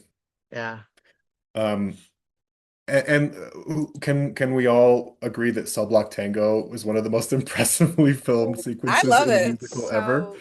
So I love good. Cell Block Tango. It's energetic, it's on fire, it's kinetic. It cannot be stopped. It really is the moment where you're like, okay, I'm in. Do whatever you want to me. Yeah. Everything about that adaptation is a masterclass in how to adapt something to a different medium. Hmm. But also, Yeah. I think, as we've learned, seeing Rob Marshall's other attempts at musical adaptation, you can't just treat every musical the same. You have to have a cohesive production design that you think of for that show. Because he tried just doing the exact same format for Nine, does not work. I'll fight Oh, that you. was too Unfortunately, soon? I didn't yeah. see that, but I remember I when it Yeah. will came out. fight you. I mean, I Yes, like Nine, I am a, but I am it's a not I am a Chicago. I am a Nine apologist. Nine is on my list. Oh. Thank you very much. But I'll get into that a little bit later. But no, I Nine is see like, your point. I see yeah. your point. Chicago is everything coming together in a really, really terrific, fantastic way. It is also one of the most it's one that leans into its theatricality. You get the stage, you get the fantasy, you get the spectacle. It is unapologetic, therefore, because it can do whatever the hell it wants because it's fantasy. Right. It's a timeless commentary on our media and our land. I mean, there's a reason that it came out and it was such a hit against Watergate. There's a reason when it came out back to Broadway, it was a hit against the O.J. Simpson trial. And there's a reason when it came out again that we were at the highest 24-hour news cycle Yeah. Yeah. post 9/11. So there were so many points that are very brilliant and everyone's game. Everyone comes to play in that movie. Yeah. Yeah. We haven't even mentioned Catherine Zeta-Jones, The Oscar whose winner. opening number Oscar is winner. so good. That Who was a performer who I didn't particularly love, and then I saw mm, the opening number. I thought, Yeah. oh, she can sing, she can move, Right. I think that she her can also act. another Holy one we didn't shit! know she could do all of And those she'll things. do it all while she's Yeah, pregnant. she's That's right. She was wasn't she like pregnant. 6 months pregnant or something at the by time? the end, I think, yeah. Yeah. I remember Crazy, her talking about crazy. who was she married to? Michael That Douglas. actor. Michael Yeah, and how Douglas. Still, he used to like they're still ice. He used to have to ice her body when she came home from rehearsals for that show because of how much work it was. I remember, they do the talk show circuit and they tell those stories. I remember that was one of the moments. Yep. Yeah. Yep. And they wanted her to have long hair because she had like that Mask of Zorro hair. And she was Well, like, she I had the want bob it in the cut right? Yeah. because I want everyone to know I did this, that it's Velma actually Kelly. me. Yeah. Yes, yes. Yeah. And then Pretty- little cameos, Cheetah Rivera showing up, Lucy Liu pops in for a second. Oh Christine yeah. Baranski is so good in it. John Congratulations. C. Riley, John C. two Riley. Yeah, I songs love that John I C. don't even Riley. He love. was really good at it Yeah, I too. think at Yeah. that time, Mr. in Cellophane. the way that like we had a lot of mainstream people didn't know Queen Latifah could sing, I think at that point movie audiences were like, "Oh, John C. Riley, he's a funny guy," and it's like, no, Yeah. He's gonna break your Plays such fucking a heart. He's gonna quiet, break your fucking heart. Yeah. heartbreaking character. Yeah. Well, and I think that's Pathos Baby. and oh, as many of these shows, movies and musicals have shown also how they infiltrate our careers as nightlife individuals. The emphasis of Chicago can't be taken yeah, down. That changed costumes for a lot of Yeah. us. And And it in was drag, it changed fabric and texture, I think. I think it really showed a big difference. That Moulin Rouge and uh what would be another contemporary of those? Of like the big splashy splash. Um I often think about Moulin Rouge in Chicago being at sort of a magical moment that redefined what a film yeah, musical was, for sure. yeah. I'm not as big a fan of Moulin Rouge, but it does have kind of similar qualities to it. Humor, dance, modern It's another sensibility, cunty it's brunette with another high perfect kicks. storm. Yeah, lots of high yeah. kicks. Yeah.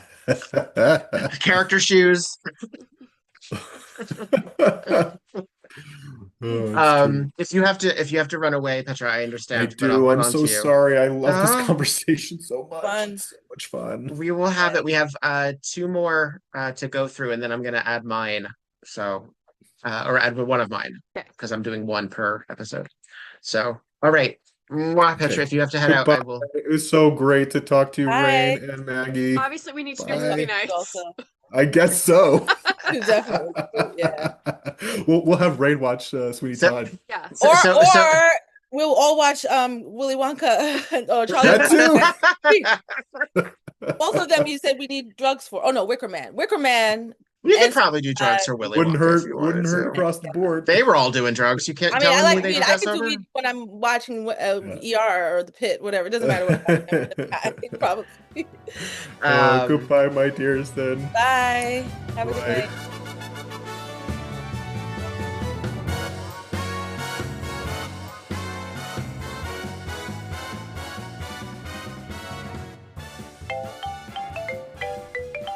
Hi, I'm Jen Ponton, And I'm Lillian Bussell, and we're the hosts of All the Fucks. a podcast about vulnerability. But it's more than just that. It's nostalgia. It's unrequited crushes. It's the mortifying moments that make you want to crawl back inside your own belly button. Ooh, and somehow it's sometimes about pelicans. A pelican allegory, if you will. Oh, I will. So if your heart has ever felt like a skinned knee, Oh, you'll fit right in as one of our fuck buddies. All the Fucks. A storytelling podcast wherever you listen.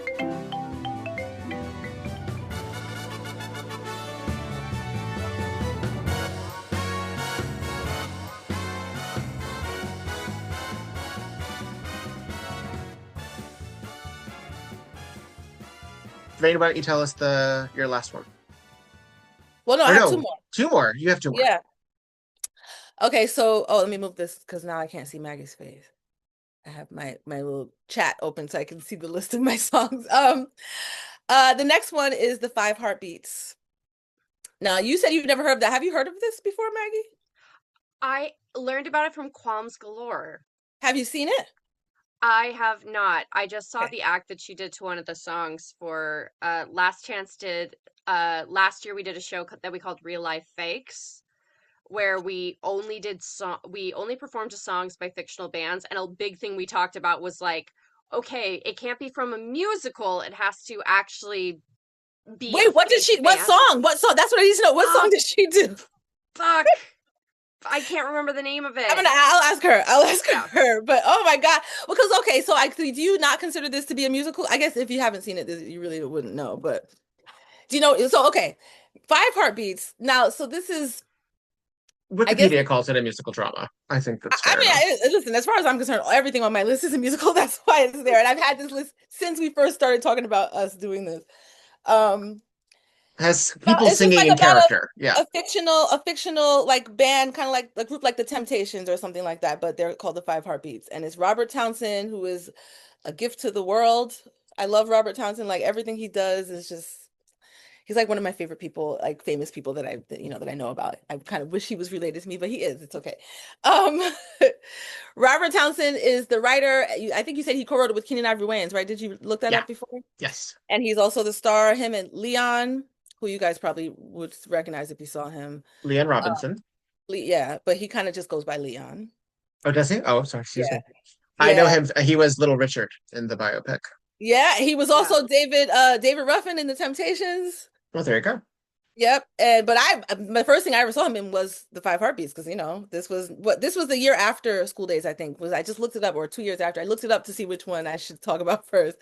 And this was like right after. So I was still pretty young when it came out, but it was one of those things that we all watched at home together, like went in school and talked about the next day. And I mean, also, like I said, I grew up in a very Black household. My school also, all of my coworkers, all of my classmates were also Black. So this was definitely like a very like if you ask any Black person who's like my age, most likely, even if they haven't seen it, they know what it is, and they know references to it and stuff, kind of like I hadn't seen the Temptations movie up until a couple years ago when I watched it with Abby, but I still knew all the references because these are parts of being a Black person in Black culture, when we all talk about the same references. But it's just about a group, the trials and tribulations of having like a doo-wop group, like kind of Motown-esque group. Also during, I think it was like the 60s, they're dealing with payola on radios and shady record companies, and also white people taking their songs and remixing them and putting them out and making money because they can sell it with a white face and not with the Black face that wrote it and that sings it. So yeah, it's nothing that happens now. Right. Absolutely not. Oh man, it's such a great movie. It's such a great. In fact, I was over the weekend, I was hanging out with some people and I was like, oh my God, I forgot why it came up, but it did. And I was like, either of you, have you ever seen it? And they hadn't, and they're both Black. I was like, you guys, we got to watch this. One of them is British, so I kind of wasn't sure if she had watched it. But then I found out that same day was the 35th, I guess, or whatever year anniversary of the movie releasing. It What's just with passed. you Like, and landing on anniversaries? I know. It's true. What do you think is your favorite sequence from that? Oh, okay. Well, there's one sequence that I think is probably a lot of people's favorites. There's this scene, they did a lot of like competitions in their quest to become like famous. And there's this one rival group that they're competing with.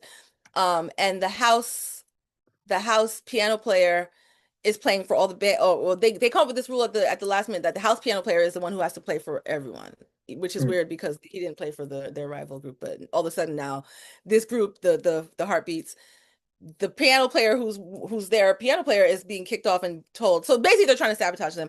And it's working in the beginning, but then Robert Townsend, who's the piano player and also the songwriter in the movie, comes off and like kicks the guy off the piano, and then the other guy comes out and he does this really long like note that he just holds for a long time, and you see this girl in the front row and she's like squirming in her chair because she was dating the guy from the other group, and they were her friends to try to like stack the deck in their favor, because it's like people voting for the winner. But she couldn't even help herself. She was up there like, it's a gift that I like to use. This is light-skinned Black girl with like a gingham red and white gingham shirt on, and she's sitting in her chair and just like squirming because she's so turned on by the guy singing. Have you seen that gift? That's from the Five Heartbeats. But it's just that one sequence when they finally take their power back after what they were tried, the sabotage tried to happen, it didn't work, and they took it back, and it's just a really good scene. Yeah. I'm gonna send you guys a link. It's just a really, really good scene. You have given me several movies to watch. Yeah. The same thing happened with Victor when I did the music that made me. He's like, "Oh, you've brought up some things give I've me a never list. heard about before." I love for it because I mean, there's only so many times that I have to admit that someone of a certain age is going to throw spice up your life at me. It's just, I just like surprises sometimes. Spice up your life. I have to unlock a door real quick. I'll be right back. Okay, I'm gonna send you guys this in the meantime, so you can let me see how it goes. The whole. What are you doing? Yeah, here's you. You're on camera. Okay. I'm gonna send it to Petra too, so I'm gonna send it in the email so you guys can all see it. Yay. Yeah.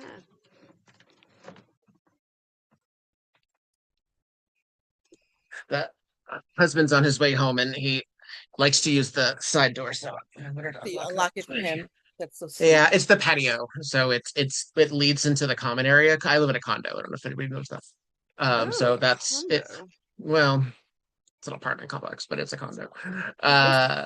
It counts. I just It emailed it to absolutely- you guys. I sent it in the same email thread so you can see that scene. That's my favorite scene. I mean, there are some really, really, really good ones. I could probably think of a couple of other favorites, but that's when you said that was the first scene that came to my head.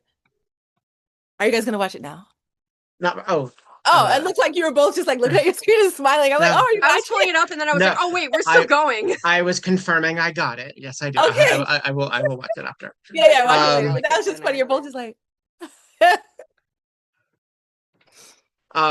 So obviously, I mean, we've talked a lot about musicals that take place in certain eras and certain times. The concept of the five heartbeats is something that can be echoed in any number of films, including That Thing You Do, and also that your next film that we'll talk about. I was gonna say my next film also is very similar.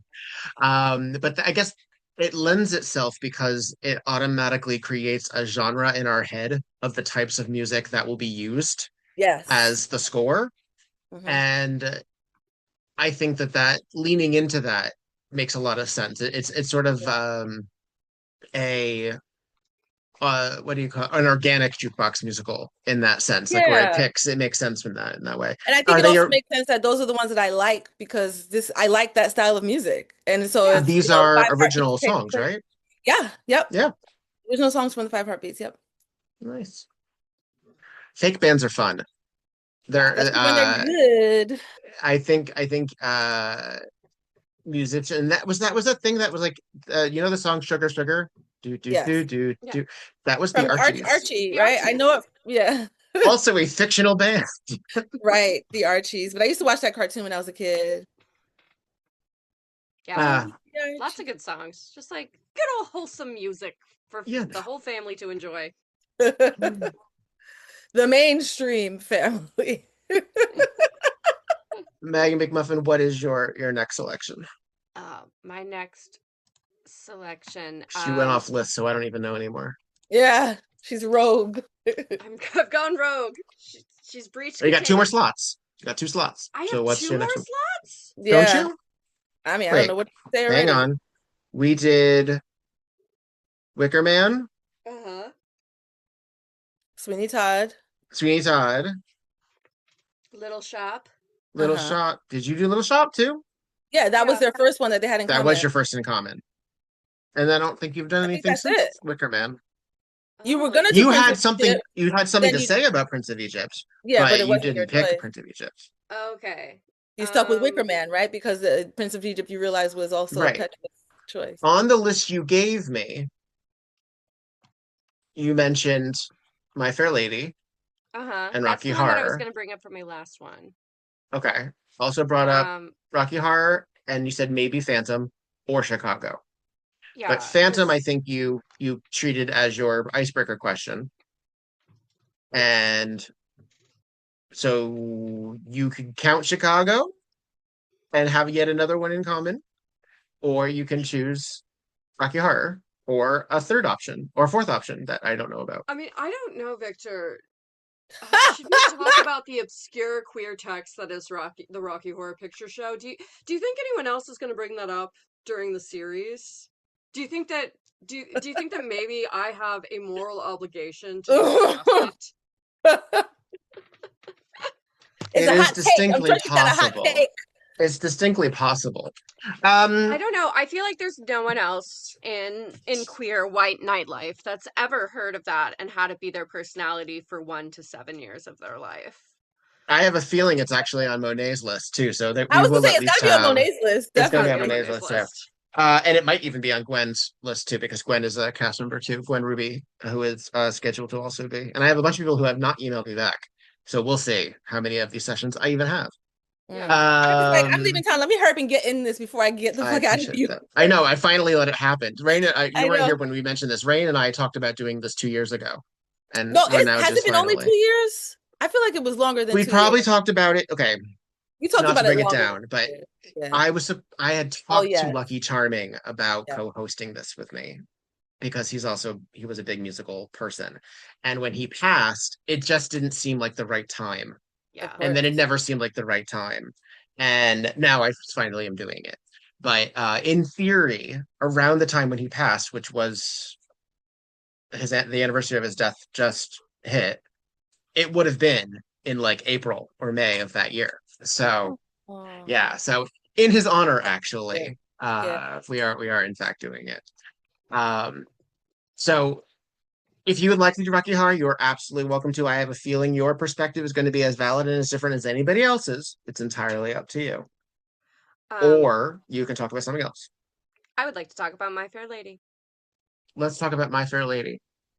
I like My Fair Lady, and I think that that is because I did not realize what the ending signified for most of my life. I thought that they were just friends. I've Okay. And never seen My Fair Lady, so I don't know. Yeah, what it's- walk the uninitiated through what My Fair Lady and so the extent of my knowledge is Family Guy when Stewie was trying to train this girl in preschool to talk it's nice. kind of the same. it's, Yeah, that's the have only you thing I seen know about. She's All That? I've not, but I know the concept. I know what that was So about. Yeah. two doddering old queens make a bet that the guy who works in linguistics can pass off any street urchin as a lady at a proper ball. Oh, trading places. Right? Yes. Yeah, Prince and Pauper, similar idea. Yeah, Yeah, very similar. and Like so two dodgy old queen. Yeah, trading places. yeah, so they pick out Eliza Doolittle, who is a flower gal in A London. proper flower girl. And they basically buy her from her father and set about forcing her to do these lessons on how to be a lady and how to speak properly, and then they pass her off, and there are unforeseen consequences of Pass her off ruining to her who? life. Who do they pass her off to? Pass her off Like, as. Oh, Yeah, I'm like, they done with her and then they give her to somebody. No. They What kind of take movie her is this, to Maggie? they take her to an event to make sure that everyone thinks that's who she To really pass her is. off. Okay, and got they're it. and they like give her a fake backstory, like she's this Hungarian. this a Hungarian countess, and everyone's like, oh yes, of course. Uh-huh. It's a lot to do with class and class Polite drag. society and not asking too many questions, even if you're not sure what they're telling you is really true. Exactly. Well, you have to also consider she's a woman at this time, and no one is going to really go in too deep with her. They're not going to ask her like her thoughts on like That's literature true. and Yeah, the they war. don't care. So like her main phrase is being able to say, "How do you do?" yes. Oh, really? There's a whole sequence of her learning how to say H. Oh my God. They put her in front of a fire, make her go like, ha, ha, ha, ha, which I'm currently taking voice lessons, and my current teacher is teaching me how to not add in H's to things. So I've been thinking about that sequence a lot.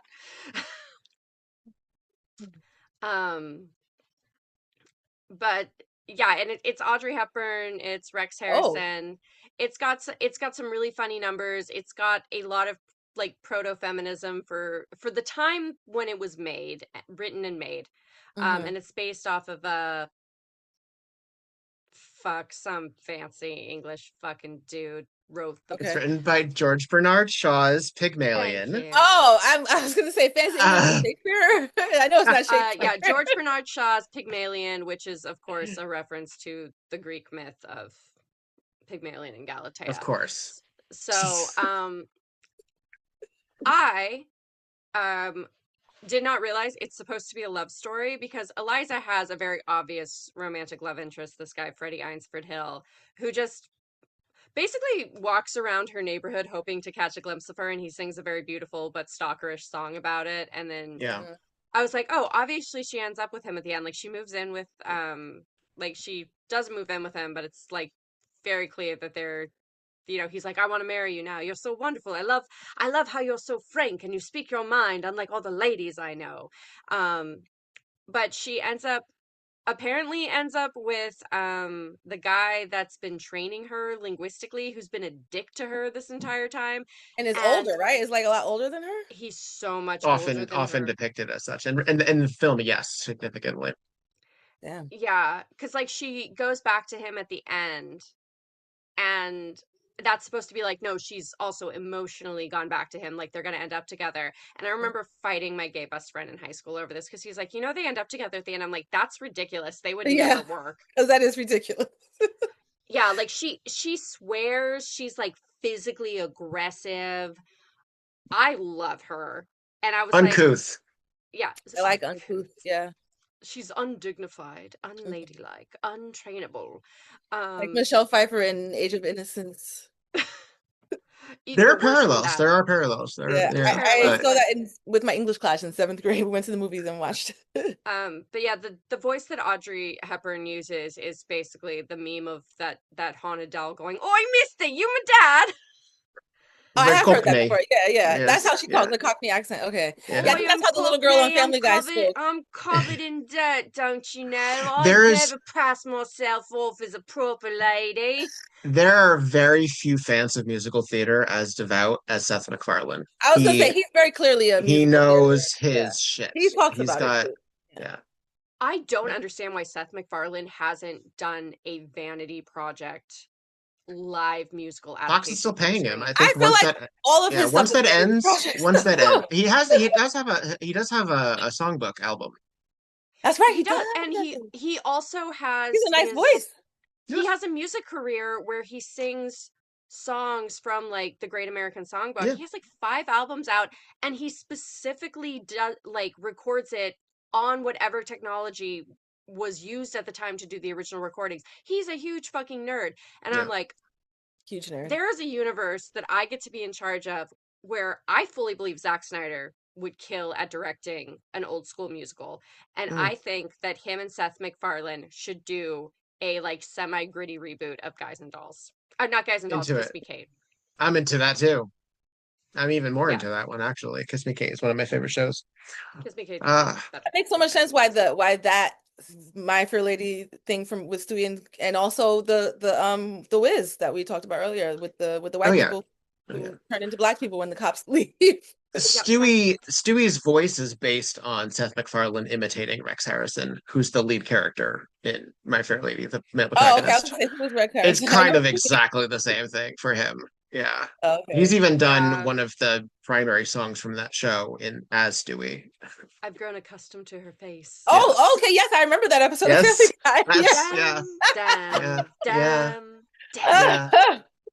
Yeah. Rex Harrison, one of the great misogynists. One of the great misogynists. I was gonna say men who can't sing but are in a musical for some goddamn reason, but also misogynist. That's true. Was he acting in that film? I never forgive him for Russell Crowe. I'll never forgive Rex Harrison for Rachel Roberts. He broke her heart and she killed herself. So I don't know. Rachel Roberts, she was an actress. I hate to sound. I hope I don't sound ridiculous, but no.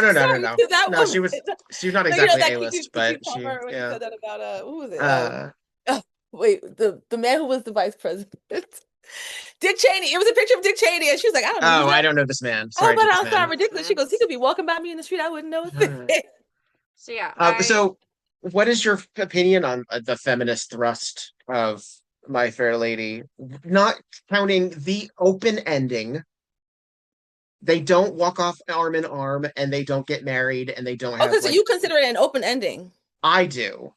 Because it ends with them. You would have been fighting with Maggie in high school with her gay best friend. Like, no, they did not get together. It's actually a secret third thing. Yeah, we don't know what it is, but it's not that.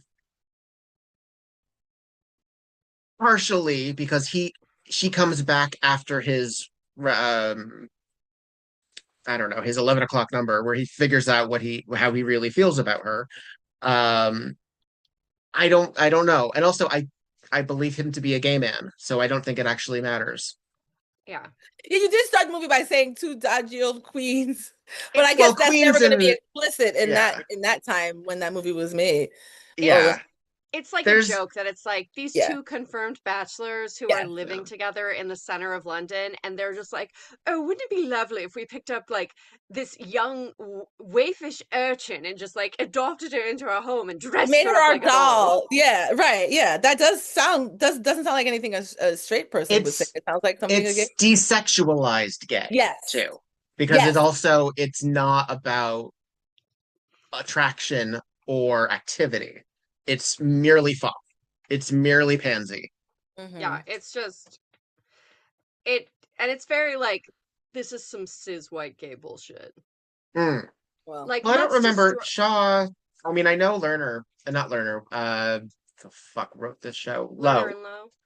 Lerner, I believe, was straight, or at the very least in heterosexual relationships. Lowe, I believe, was confirmed homosexual. I don't know about Shaw.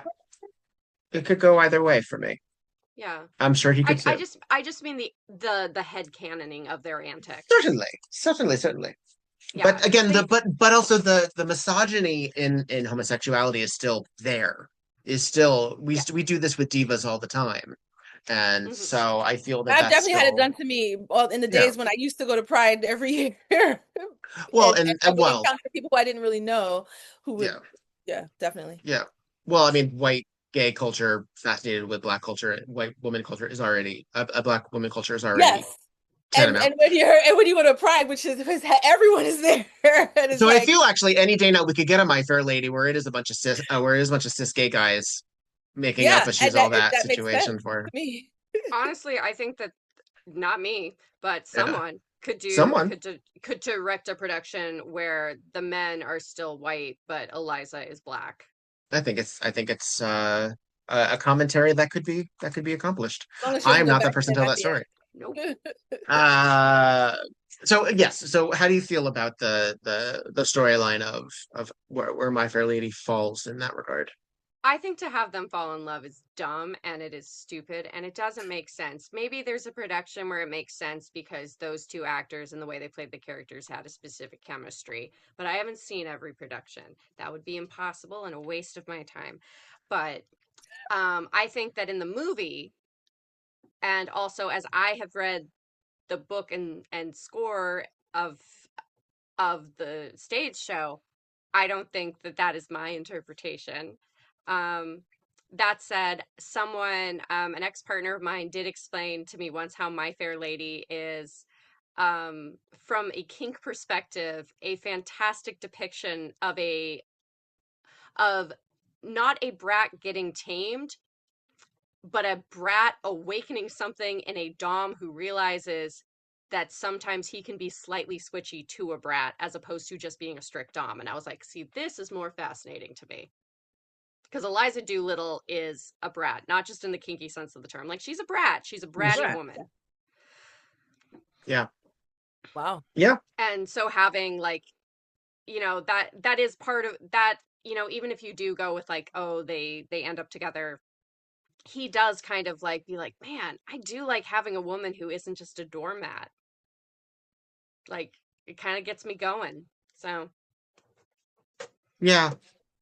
Well, do you think, since My Fair Lady is one of those shows where some of the songs are in universe being sung and people know it, and some of them, actually, I think all of them, for the most part.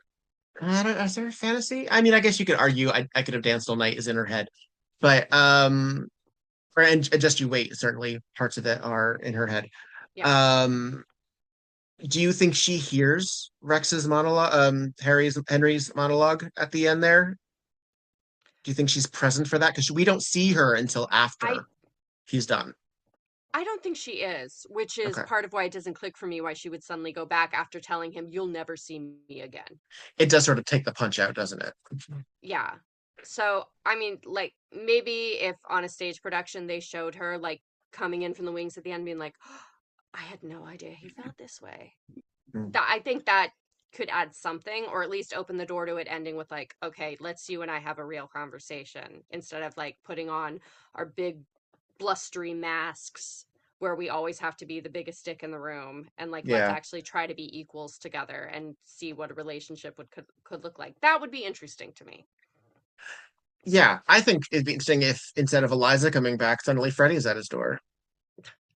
I think that would be a turn of the screw. Personally, if Um, Freddy, the lovelorn stalker, comes to his door and he says, "Where the devil are my slippers," yeah, indicating it suddenly that coming into play. Sold, sold. into it. Yeah. Um, how do you feel about, since this is one of the most famous film musicals where there is dubbing, where Marnie Nixon is the voice of the singing voice for Eliza. Audrey Hepburn did not Oh. sing. Marnie Nixon also famously the voice of Maria in West Side Story. Hmm. Um, and Deborah Carr in The King and I. Just have to get that gay card in there. That I know this. If I know that I know those things. How do you feel about a musical having a lead primary character being dubbed? I don't feel hard and fast bad about it. And I think part of that is having grown up being shown these musicals and having them really be my gateway musicals to the musicals that I love so much. Um, because like Marnie Nixon is just she's an icon, and it's unfortunate that she didn't get as many flowers like during the bulk of her career and her lifetime. Though a shout out to Stephen Sondheim for making sure she got a little bit of money. Um, you know, I love her voice, and I think it would depend on the musical. Like I think casting Minnie Driver as Carlotta in Phantom of the Opera was a good plan because you needed someone who could play that character and do the comedy.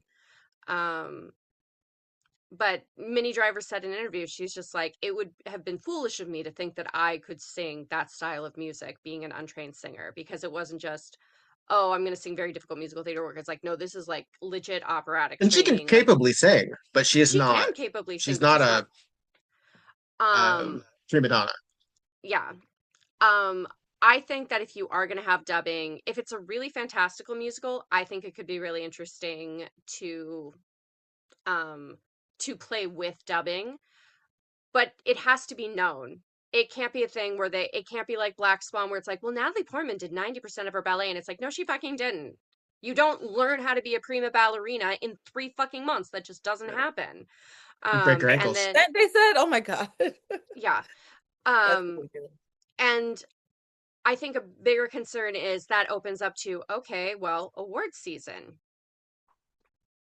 Do you award the actor? Do you award the singer? Because it really is a role being done with two By two people different playing people. one role. And that is interesting. And I think that that is a performance type that can be discussed. And I don't think that Hollywood is ready to have the discussion of truly applauding the people who make something happen for the big name that gets to be the face of the thing. I know it I came think up that, when Linda Blair shared vocal role with Mercedes McCambridge in The Exorcist. There was a yeah, big discussion about how much of that was also acting via. I think we could solve some of that by also having a voiceover or voice acting category. I don't know why yeah. even SAG doesn't have that, frankly, but But I think that, honestly, I think that's one of the reasons why people loved Wicked so much is because you had people who were truly capable mm, singers in the style and they were able to pull it off. Yeah. I was really hoping that Cynthia Erivo wouldn't get shafted as much as she did. And that also brings a question of just like who gets to be celebrated for being an amazing artist, because yes, Ariana Grande is really, really talented. She really wanted to be Glinda, and she put in the effort to do it, and she was Yeah. really good. I don't understand why she was getting so many award nominations Oh, over was she? Cynthia Erivo. Yeah, She Cynthia Erivo did was, yeah. not I get as didn't many really pay attention to nominations that. for good as I mean, she Ariana lost them Grande all. did.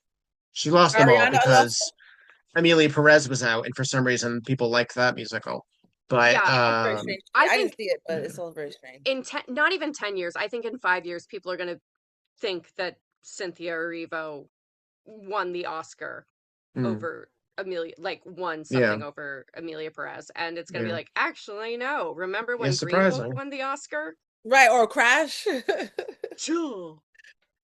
Um, so it's a whole thing. I think that it would cause some issues that would just overcomplicate a lot of power structures in Hollywood, and how we credit roles, and who's doing the press tour. And is it a thing where it's like, okay, fine, well, the actors can be nominated for the Oscar, but then like the vocalists can be nominated for the Grammys, and like how do you share the credit? Because I think that for a lot of big Hollywood films, it's not about sharing credit. It's about the director and the two leads are the reason this happened. And that's what made the movie great. And everyone else here, you are kind of Maybe involved, but not costumes. really. Yes. Yeah, yeah, I get you. Um, I hate to rush us, but I do have to leave soon, so I want to make sure we get through everything. Rain, you have a final selection for us. Tell us about it. Do. My final selection is Dreamgirls. Another It's fabulous film. fabulous Production. film. I remember me and Jason Mejias went to go see it in the movie theater. I think it came out on Christmas Day, so I think we saw it the day after Christmas. Mm-hmm. And it's I wish I was around when it was a Broadway musical, and I wish I could have seen Cheryl Lee Ralph as Dina, and I could have seen what's her name? Loretta Devine. I wish I could have seen them, and Jennifer Holliday. I wish, but I got to see Beyonce. I got to see what's her name? Monica Noni Rose and Jennifer Hudson, Eddie Murphy, Jamie. Like that, the movie was just so good. I don't know who wrote it. That's not something I generally pay attention to unless it's Two white guys. yeah, I mean that's right. And so that's not something I really care that much about. I know who wrote Sinners. I know who wrote Moonlight. It's But interesting anyway, though, written by two white guys, directed by another white guy, but clearly knew their references and yeah, and who hired was the fabulously talented people. yes, and choreographer. I know the guy who choreographed that. I don't remember his name, but he's one of those another black Broadway, like one of those legends. But For the anyway, stage show or for the film? for the stage show, because I remember seeing pictures of Cheryl Lee Ralph and Loretta Devine rehearsing back for the original, Michael back Bennett and Michael Peters. Michael Peters, maybe is what I'm thinking of. I don't know. It might be. But Yeah. anyway, for those of you who don't know, I feel like everybody knows about Dreamgirls, but it's kind of like the Supremes, like the story of the Supremes, but it's not the Supremes, it's the Dreams. The Dreams. and Beyonce is the star, like Diana Ross, she's Dina Jones, and they're from a small town. Jennifer Holliday, Effie is their lead singer, but she's heavy and she's darker skinned and she's not as pretty as, conventionally pretty and She's not she's a little cranky too. She's not as malleable. as agreeable. Yeah, right. Yeah, which Yes. they want because they don't have Right. the agency at that time to really I have have so clout. many. I know. I've had this conversation so many times, but I know for a fact that I was always Curtis's plan was to put Dina in the front. And I believe, and I've had this conversation also, I believe that when he hired what's her name? The lady who replaced Effie after she left. I think he already knew he was going to get rid of Effie, and he was like, I need another pretty girl just in case. When he hired her as like the secretary or something. Yeah. I think his mind was already working like, okay. Michelle? I don't remember because I feel like they didn't really say her name much, but her Sharon Leal is her real name because she used to be on Chicago, Yeah, Shirley. Boston Public. She was one of the teachers, and she always was singing on that show. But it's another one where, you know, and in this case, it's not even the white people Yes, taking Michelle. the song. Michelle, what's her name? Yeah. Mm-hmm. Because like after Effie leaves or is kicked out, and then they take her song that Cece wrote for her, and he's like, "Well, Cece wrote it, so it's mine." And that's like the same kind of thing where like in the Five Heartbeats of White, people are taking this song that they know is not going to get as much, it's not going to have as many mainstream or white ears on it because it's sung by a black person or a black group, and they're going to just take it. And so that's what they did, and they did the same thing, but it was black people doing it to their former group member. You know, that One Night Only. Remember when Beyonce did or when Dina did the disco dance version Of of it? course. Of But course. but I mean, come on now. That was Effie's song. But then there's the payola. It's a lot of the same kind of themes, like you said, when you know the time period in which the show Of takes place. Motown and yeah. Yeah. Yeah, and obviously Eddie we have Murphy was so good in that too. I really love when was. he sings because he's a really good singer, and obviously he's known for comedy more and his hilarious movies and his stand-up, but he's also I have an act to one of his songs too that I did for Qualms Galore's birthday show that had to have a song from the year she was born. Mm-hmm. And so I was like, all right, 1989, let me look up what R&B or hip hop was out around that time. And I said, I saw Eddie Murphy had a whole bunch of albums, and that one album came out that year. And the song called Put Your Mouth on Me that I danced to at her birthday show that year, last year. But yeah, Dreamgirls is, Yeah, he was I used a to Rick watch it every year when James I braided my protege hair. at one point. Yeah, Yeah. He was that's what? right. He was Oh he yeah, was that's a Rick right. Yeah. James protege. Yeah. Yep. And he sounds a little bit like Prince. He sounds a lot like Prince actually in some of his They songs. amped it up. Yeah. And Yeah. Well, clearly that he was when was a he fan. adored Prince, so he wanted to Right. be Prince. He wanted to be Prince. People thought I was dancing to Prince when I danced to that song. Quam's like, guess who that is? And people were like, Prince. And I was like, nope, but that's a good guess. Good guess.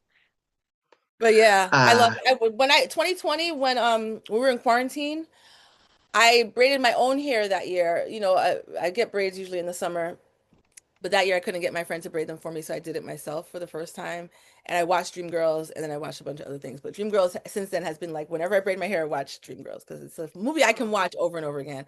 I want to go to karaoke and sing all the sing all the songs, but especially the It's All Over. Like I love that's mhm. my Oh, I favorite. love It's All Over. That one, Oh, that one, and between Step me Into the two. Bad Side. Oh, that's some good Step shit Into the right Bad Side. there. But I remember I Curtis posted was about it. I supposed was to like, I love want to me. go. Yes. When Yes. I posted about it once, and I was like, I want to do karaoke, Dreamgirls, and this guy was like, yeah, I'll come. I was like, you can be Curtis, and I will be all the women. I want to do all of those parts. You can do the boy parts, but I'm gonna be Curtis. I'm gonna be Dina and Laurel and I mean, Michelle and how Effie. many of us have wanted to say, now you listen to me, Miss Blame It on the World? I feel like that whole, oh, so good. So The good. line. You've seen Dreamgirls, Maggie, right? Yeah. Yeah. I remember hearing Uh, Beyonce curse and being like, "Oh my God," like because she cursed in that No movie. fucking bullshit. maybe Yeah, someday right, Yeah. right. Jennifer That Hudson can scene. be in a good movie musical again. Who? Maybe someday Jennifer Hudson can be in a good movie musical again. What else was she in You, besides this? she was in Respect. Did you not like Respect? Oh, I didn't see it. I didn't either. She was Aretha Franklin in She was in uh Cats. well she was I in didn't see Cats. that either. I I was not forgot gonna watch about that. Oh, if you want a movie to get stoned and watch, Yeah, that Cats. yeah, I saw that in it. Actually, theaters. don't get stoned. It might be too scary. It It might be might too much. be. Maybe It's just watch it with some horrifying. water. What is your did you have you come up with your final selection, Mag? Yes, and I'm gonna keep it very brief for the sake of time and because it's gonna get covered. I am gonna do Rocky Horror because Rocky Cool. Horror was very it was a big deal to me. Pivotal. My father made me watch it when I was 14. Because Made you? Oh my God! So it was pivotal for him too.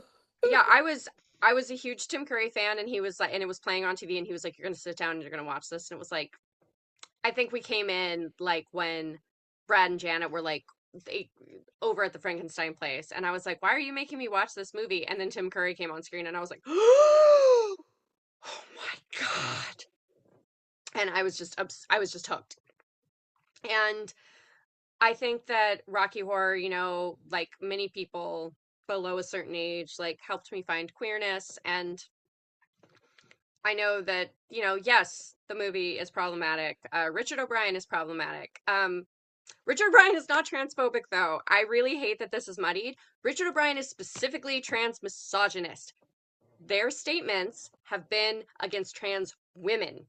And Richard O'Brien is also non-binary, has been openly non-binary for years. And so I think it is old, white, and stuck in his ways. exactly. Wait, Richard, what's the name? Richard O'Brien is the person who wrote this movie? Yes. Yeah. Okay. He wrote the score. And you said that they are non-binary? Yeah, they're non-binary. Okay. Got it. Later in life came out when Got long, yeah, but said some bullshit along the way. Yeah, and it's a whole thing, and I think that we should not water down, especially with a lot of the problematic nature of Rocky Horror being listed about how Frank is the terrifying, like, trans feminine person. It's like, I think we need to talk about specifically Richard O'Brien seems to have issues with trans women specifically, not all trans people. Sometimes the call is coming from inside the house, and other queer people are also shitty. Yeah. Also, some of the problematic things are like, no, they're of their time. Transvestite at the time was not a bad word. It's an outdated term. We don't use it now. It's not, and it's not an all-encompassing word. It can still. I will actually argue that it can be used now. It just needs nuance and understanding about what it is. Exactly. Personally. Exactly, and a lot of that nuance didn't exist back then. And it was a DIY musical, and I love that. I love how scummy it is. I love how low budget it is. I am sad that Once in a While isn't in it. Once I learned that Once in a While was a song that existed, I was like, why not give Brad this beautiful solo? Barry Boswick got shafted for that movie. They cut his solo in There's a Light, and they cut his solo song. Why for? Shafted. I don't know. Wait, was it a musical on stage before it was a movie? Yes. The Rocky Horror Show. Oh, I didn't know that. Yeah. Then Rocky Horror Picture Show. So they added the picture when it became a movie. Oh, I didn't know that. Okay. Yeah, and that's what's coming to Broadway right now. That's what's now out in previews. Rocky Horror Show. Yeah, previews. Which so it's different. There are scenes that aren't coming out on Broadway now. Yeah, there are scenes that are different. But yeah, Frank is not a hero. But honestly, I don't think Frank was ever intended to be the hero. Brad is the hero. Janet is the heroine. Frank is the scientist. It tells us who everyone is at the beginning. And Frank is presented as being a very charismatic but very bad person, and is punished at the end, is executed publicly at the end. I think that the fandom and the fans were like, oh, obviously Tim Curry is in this. Tim Curry's hot. Tim Curry is everything in that role. So we love Frankenfurter. We all want to be Frankenfurter. But I don't think the text actually supports Frank. But I am really interested to see how the revival deals with this. I've been hearing good things so far, but I think it's always going to be a very dated, decades ago, that loving it is going to have to come with some asterisk. It's a period piece. And loving it is always going to have to come with an asterisk, being like, I love it, but I understand, and all this There's always stuff. going to be stuff like that. Yeah. Absolutely. So, do you think Old Man River is the same lyrics that they were in Showboat? No, they are not. Oh, I don't even know what it was in Showboat or what it is now, but I can only imagine. Do you guys think that the lyrics about June bugs and lobsters were the original lyrics for Let's Do It, Let's Fall in Love? Yes, I know. If you want to know and you want to hear it, Billie Holiday's version actually is the original. Well, she did it twice. One is with the racist lyrics, and one is with the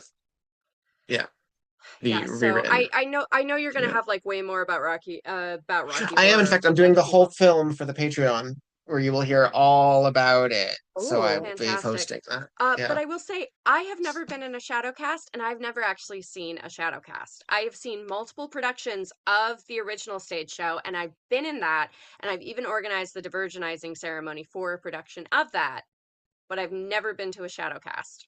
I have only ever seen the movie one time, and it was with a Shadowcast. It was my ex-husband took me for my birthday one year because I had never seen it, and in Chelsea. This was like I guess 9 or something. Yeah. I I had never seen it, so we went to go see it, and I didn't know anything about it, but he was one of those people who made it his personality for like a big part of his life, I guess. He liked musicals too. Oh.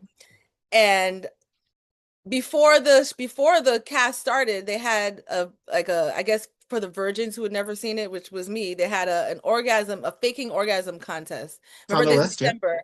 Yeah, so I won, and then because it was December, there was Santa Claus there, and so I got to sit on Santa Claus. I was my prize. I got to sit on Santa Claus's lap and take a picture with him. Oh my God.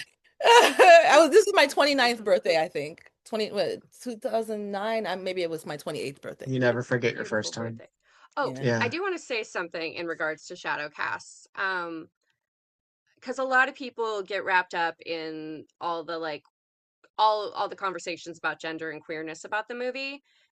And I honestly am less excited to hear those arguments from people who are just like, well, we're going to make this a pure thing and it's going to be perfect. And it's like, okay, so tell me, your Dr. Scott, is that an actual wheelchair user? Or are you using a wheelchair as a prop?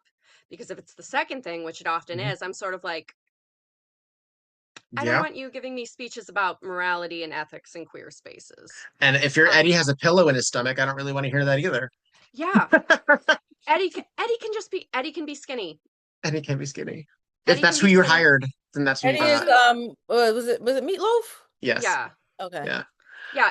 Eddie can be skinny. I've seen I mean, there's pictures those arguments of of like, Riff has a hump. yeah.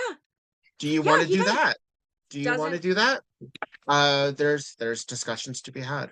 I've honestly saw pictures years ago of a production where Eddie was super skinny and Columbia was fat, but still got lifted. And I was like, yes, I love this. But yeah, just you can make other characters disabled. You can have a Dr. Scott who is fully ambulatory. Just don't stop It's not his using plot. Yeah. stop using mobility aids as props in your productions, please. It was really disappointing last year that I don't think I saw. There were so many shadow casts in New York this year, and I don't think a single one of them had an actual mobility aid using Dr. Scott. But I think most of them just kept him in a wheelchair. Mm-hmm. So that's it. That's my short, too long, didn't read opinions on Rocky Horror. No, I appreciate it. Can I say one more? Oh. Yes, please. Right. Yeah. Oh yeah, no, Maggie, finish your thought. Yeah, sorry. Yeah. Oh, I said it's formative but problematic. Sometimes we have to reckon with art not being perfect. Listen, that's always, not just sometimes, a lot of the time we have to reckon with that.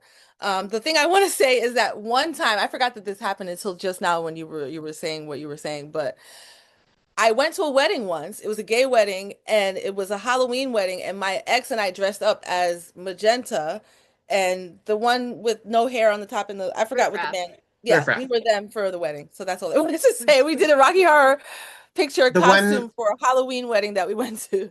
The one with no hair on the top is Richard O'Brien as Riff Raff in the film. So he is also the writer, or they and are it can the writer. Rocky Horror has lore upon lore upon lore, not the least of which is that it is a revenge piece because he didn't like being in a production of Jesus Christ Superstar. Like, there is so much. What does that have to do with anything? I don't understand. He didn't think it was a real rock musical, and he was pissed off that Andrew Lloyd Webber was passing around what he called a rock musical. So he said, I'll write a fucking rock musical. He's like, we got a rock musical. It's got rock at home in it and tinny guitars, and Mick Jagger's gonna come see it, and then we're not gonna be able to perform for him because Rocky's got like fucking glitter in his urethra, and so we have to cancel it. And now Tim Curry's know mad. About the glitter in the urethra. Wait, that happened? Do you have that book? Do you have the I don't have it. A previous roommate of mine had it, so I was like, well, I'm gonna read this while we live together. Yeah, there's so much crazy lore for Rocky Horror. There's multiple documentaries. Like it means a lot to people. It is also like when people talk about cult movies, Rocky Horror is literally a cult. Like it's the number one. Oh yeah. Oh yeah. People fight in the streets. Yeah. When did it come out? 75. Okay. Yeah, 75. And still in the 2000s, they were still doing shadow casting of clearly it's a There are cult. still shadow casts now. It has never not been done. Oh, really? Yeah. It Rocky began, will never die. arguably began 1978, 79. The shadow casting? Yes, but officially conventional wisdom assigns it to about 80, 81.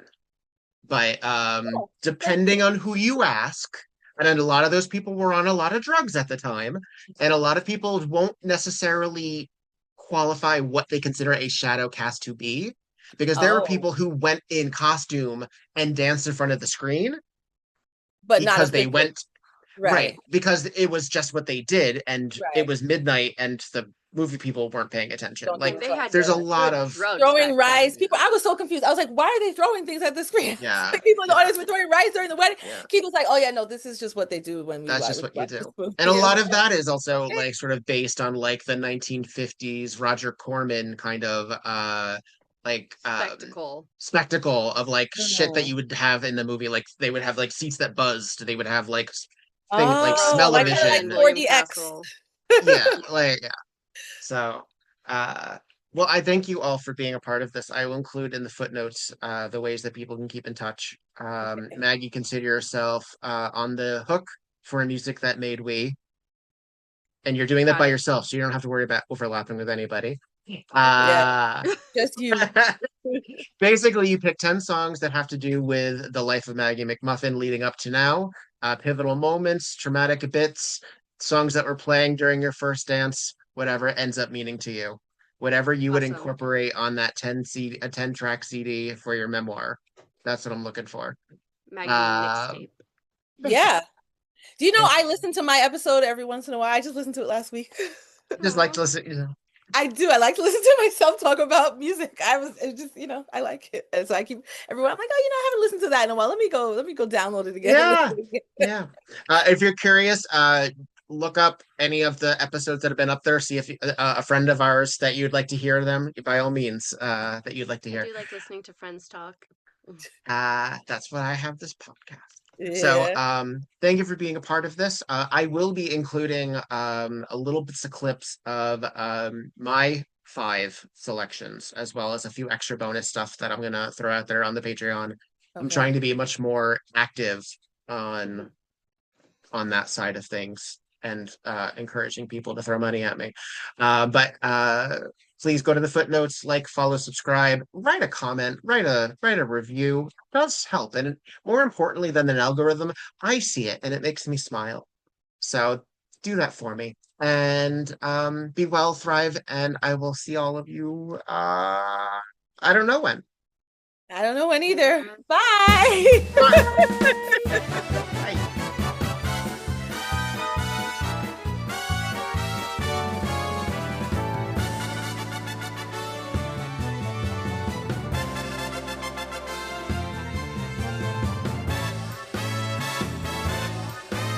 The Movies That Made We is a production of WEBurlesque Podcast Network and Viktor Devonne. All rights are that of me, Viktor Devonne, unless they are of the personal views of the people who spoke. In which case, I own final edit, but what they said belongs to them. If you would like to be included in a future episode, please contact weburlesquepodcast at gmail.com or find us at weburlesquepodcast.com. Thank you very, very much. Please follow WEBurlesque and Viktor Devonne on all of the things. You can find information also in the footnotes. And you can go to patreon.com/WEBurlesque, and that would be delightful. Please also follow the guests that we have had today and keep burlesque alive via clicks. How depressing, but that's how we do it. But we do. Goodbye.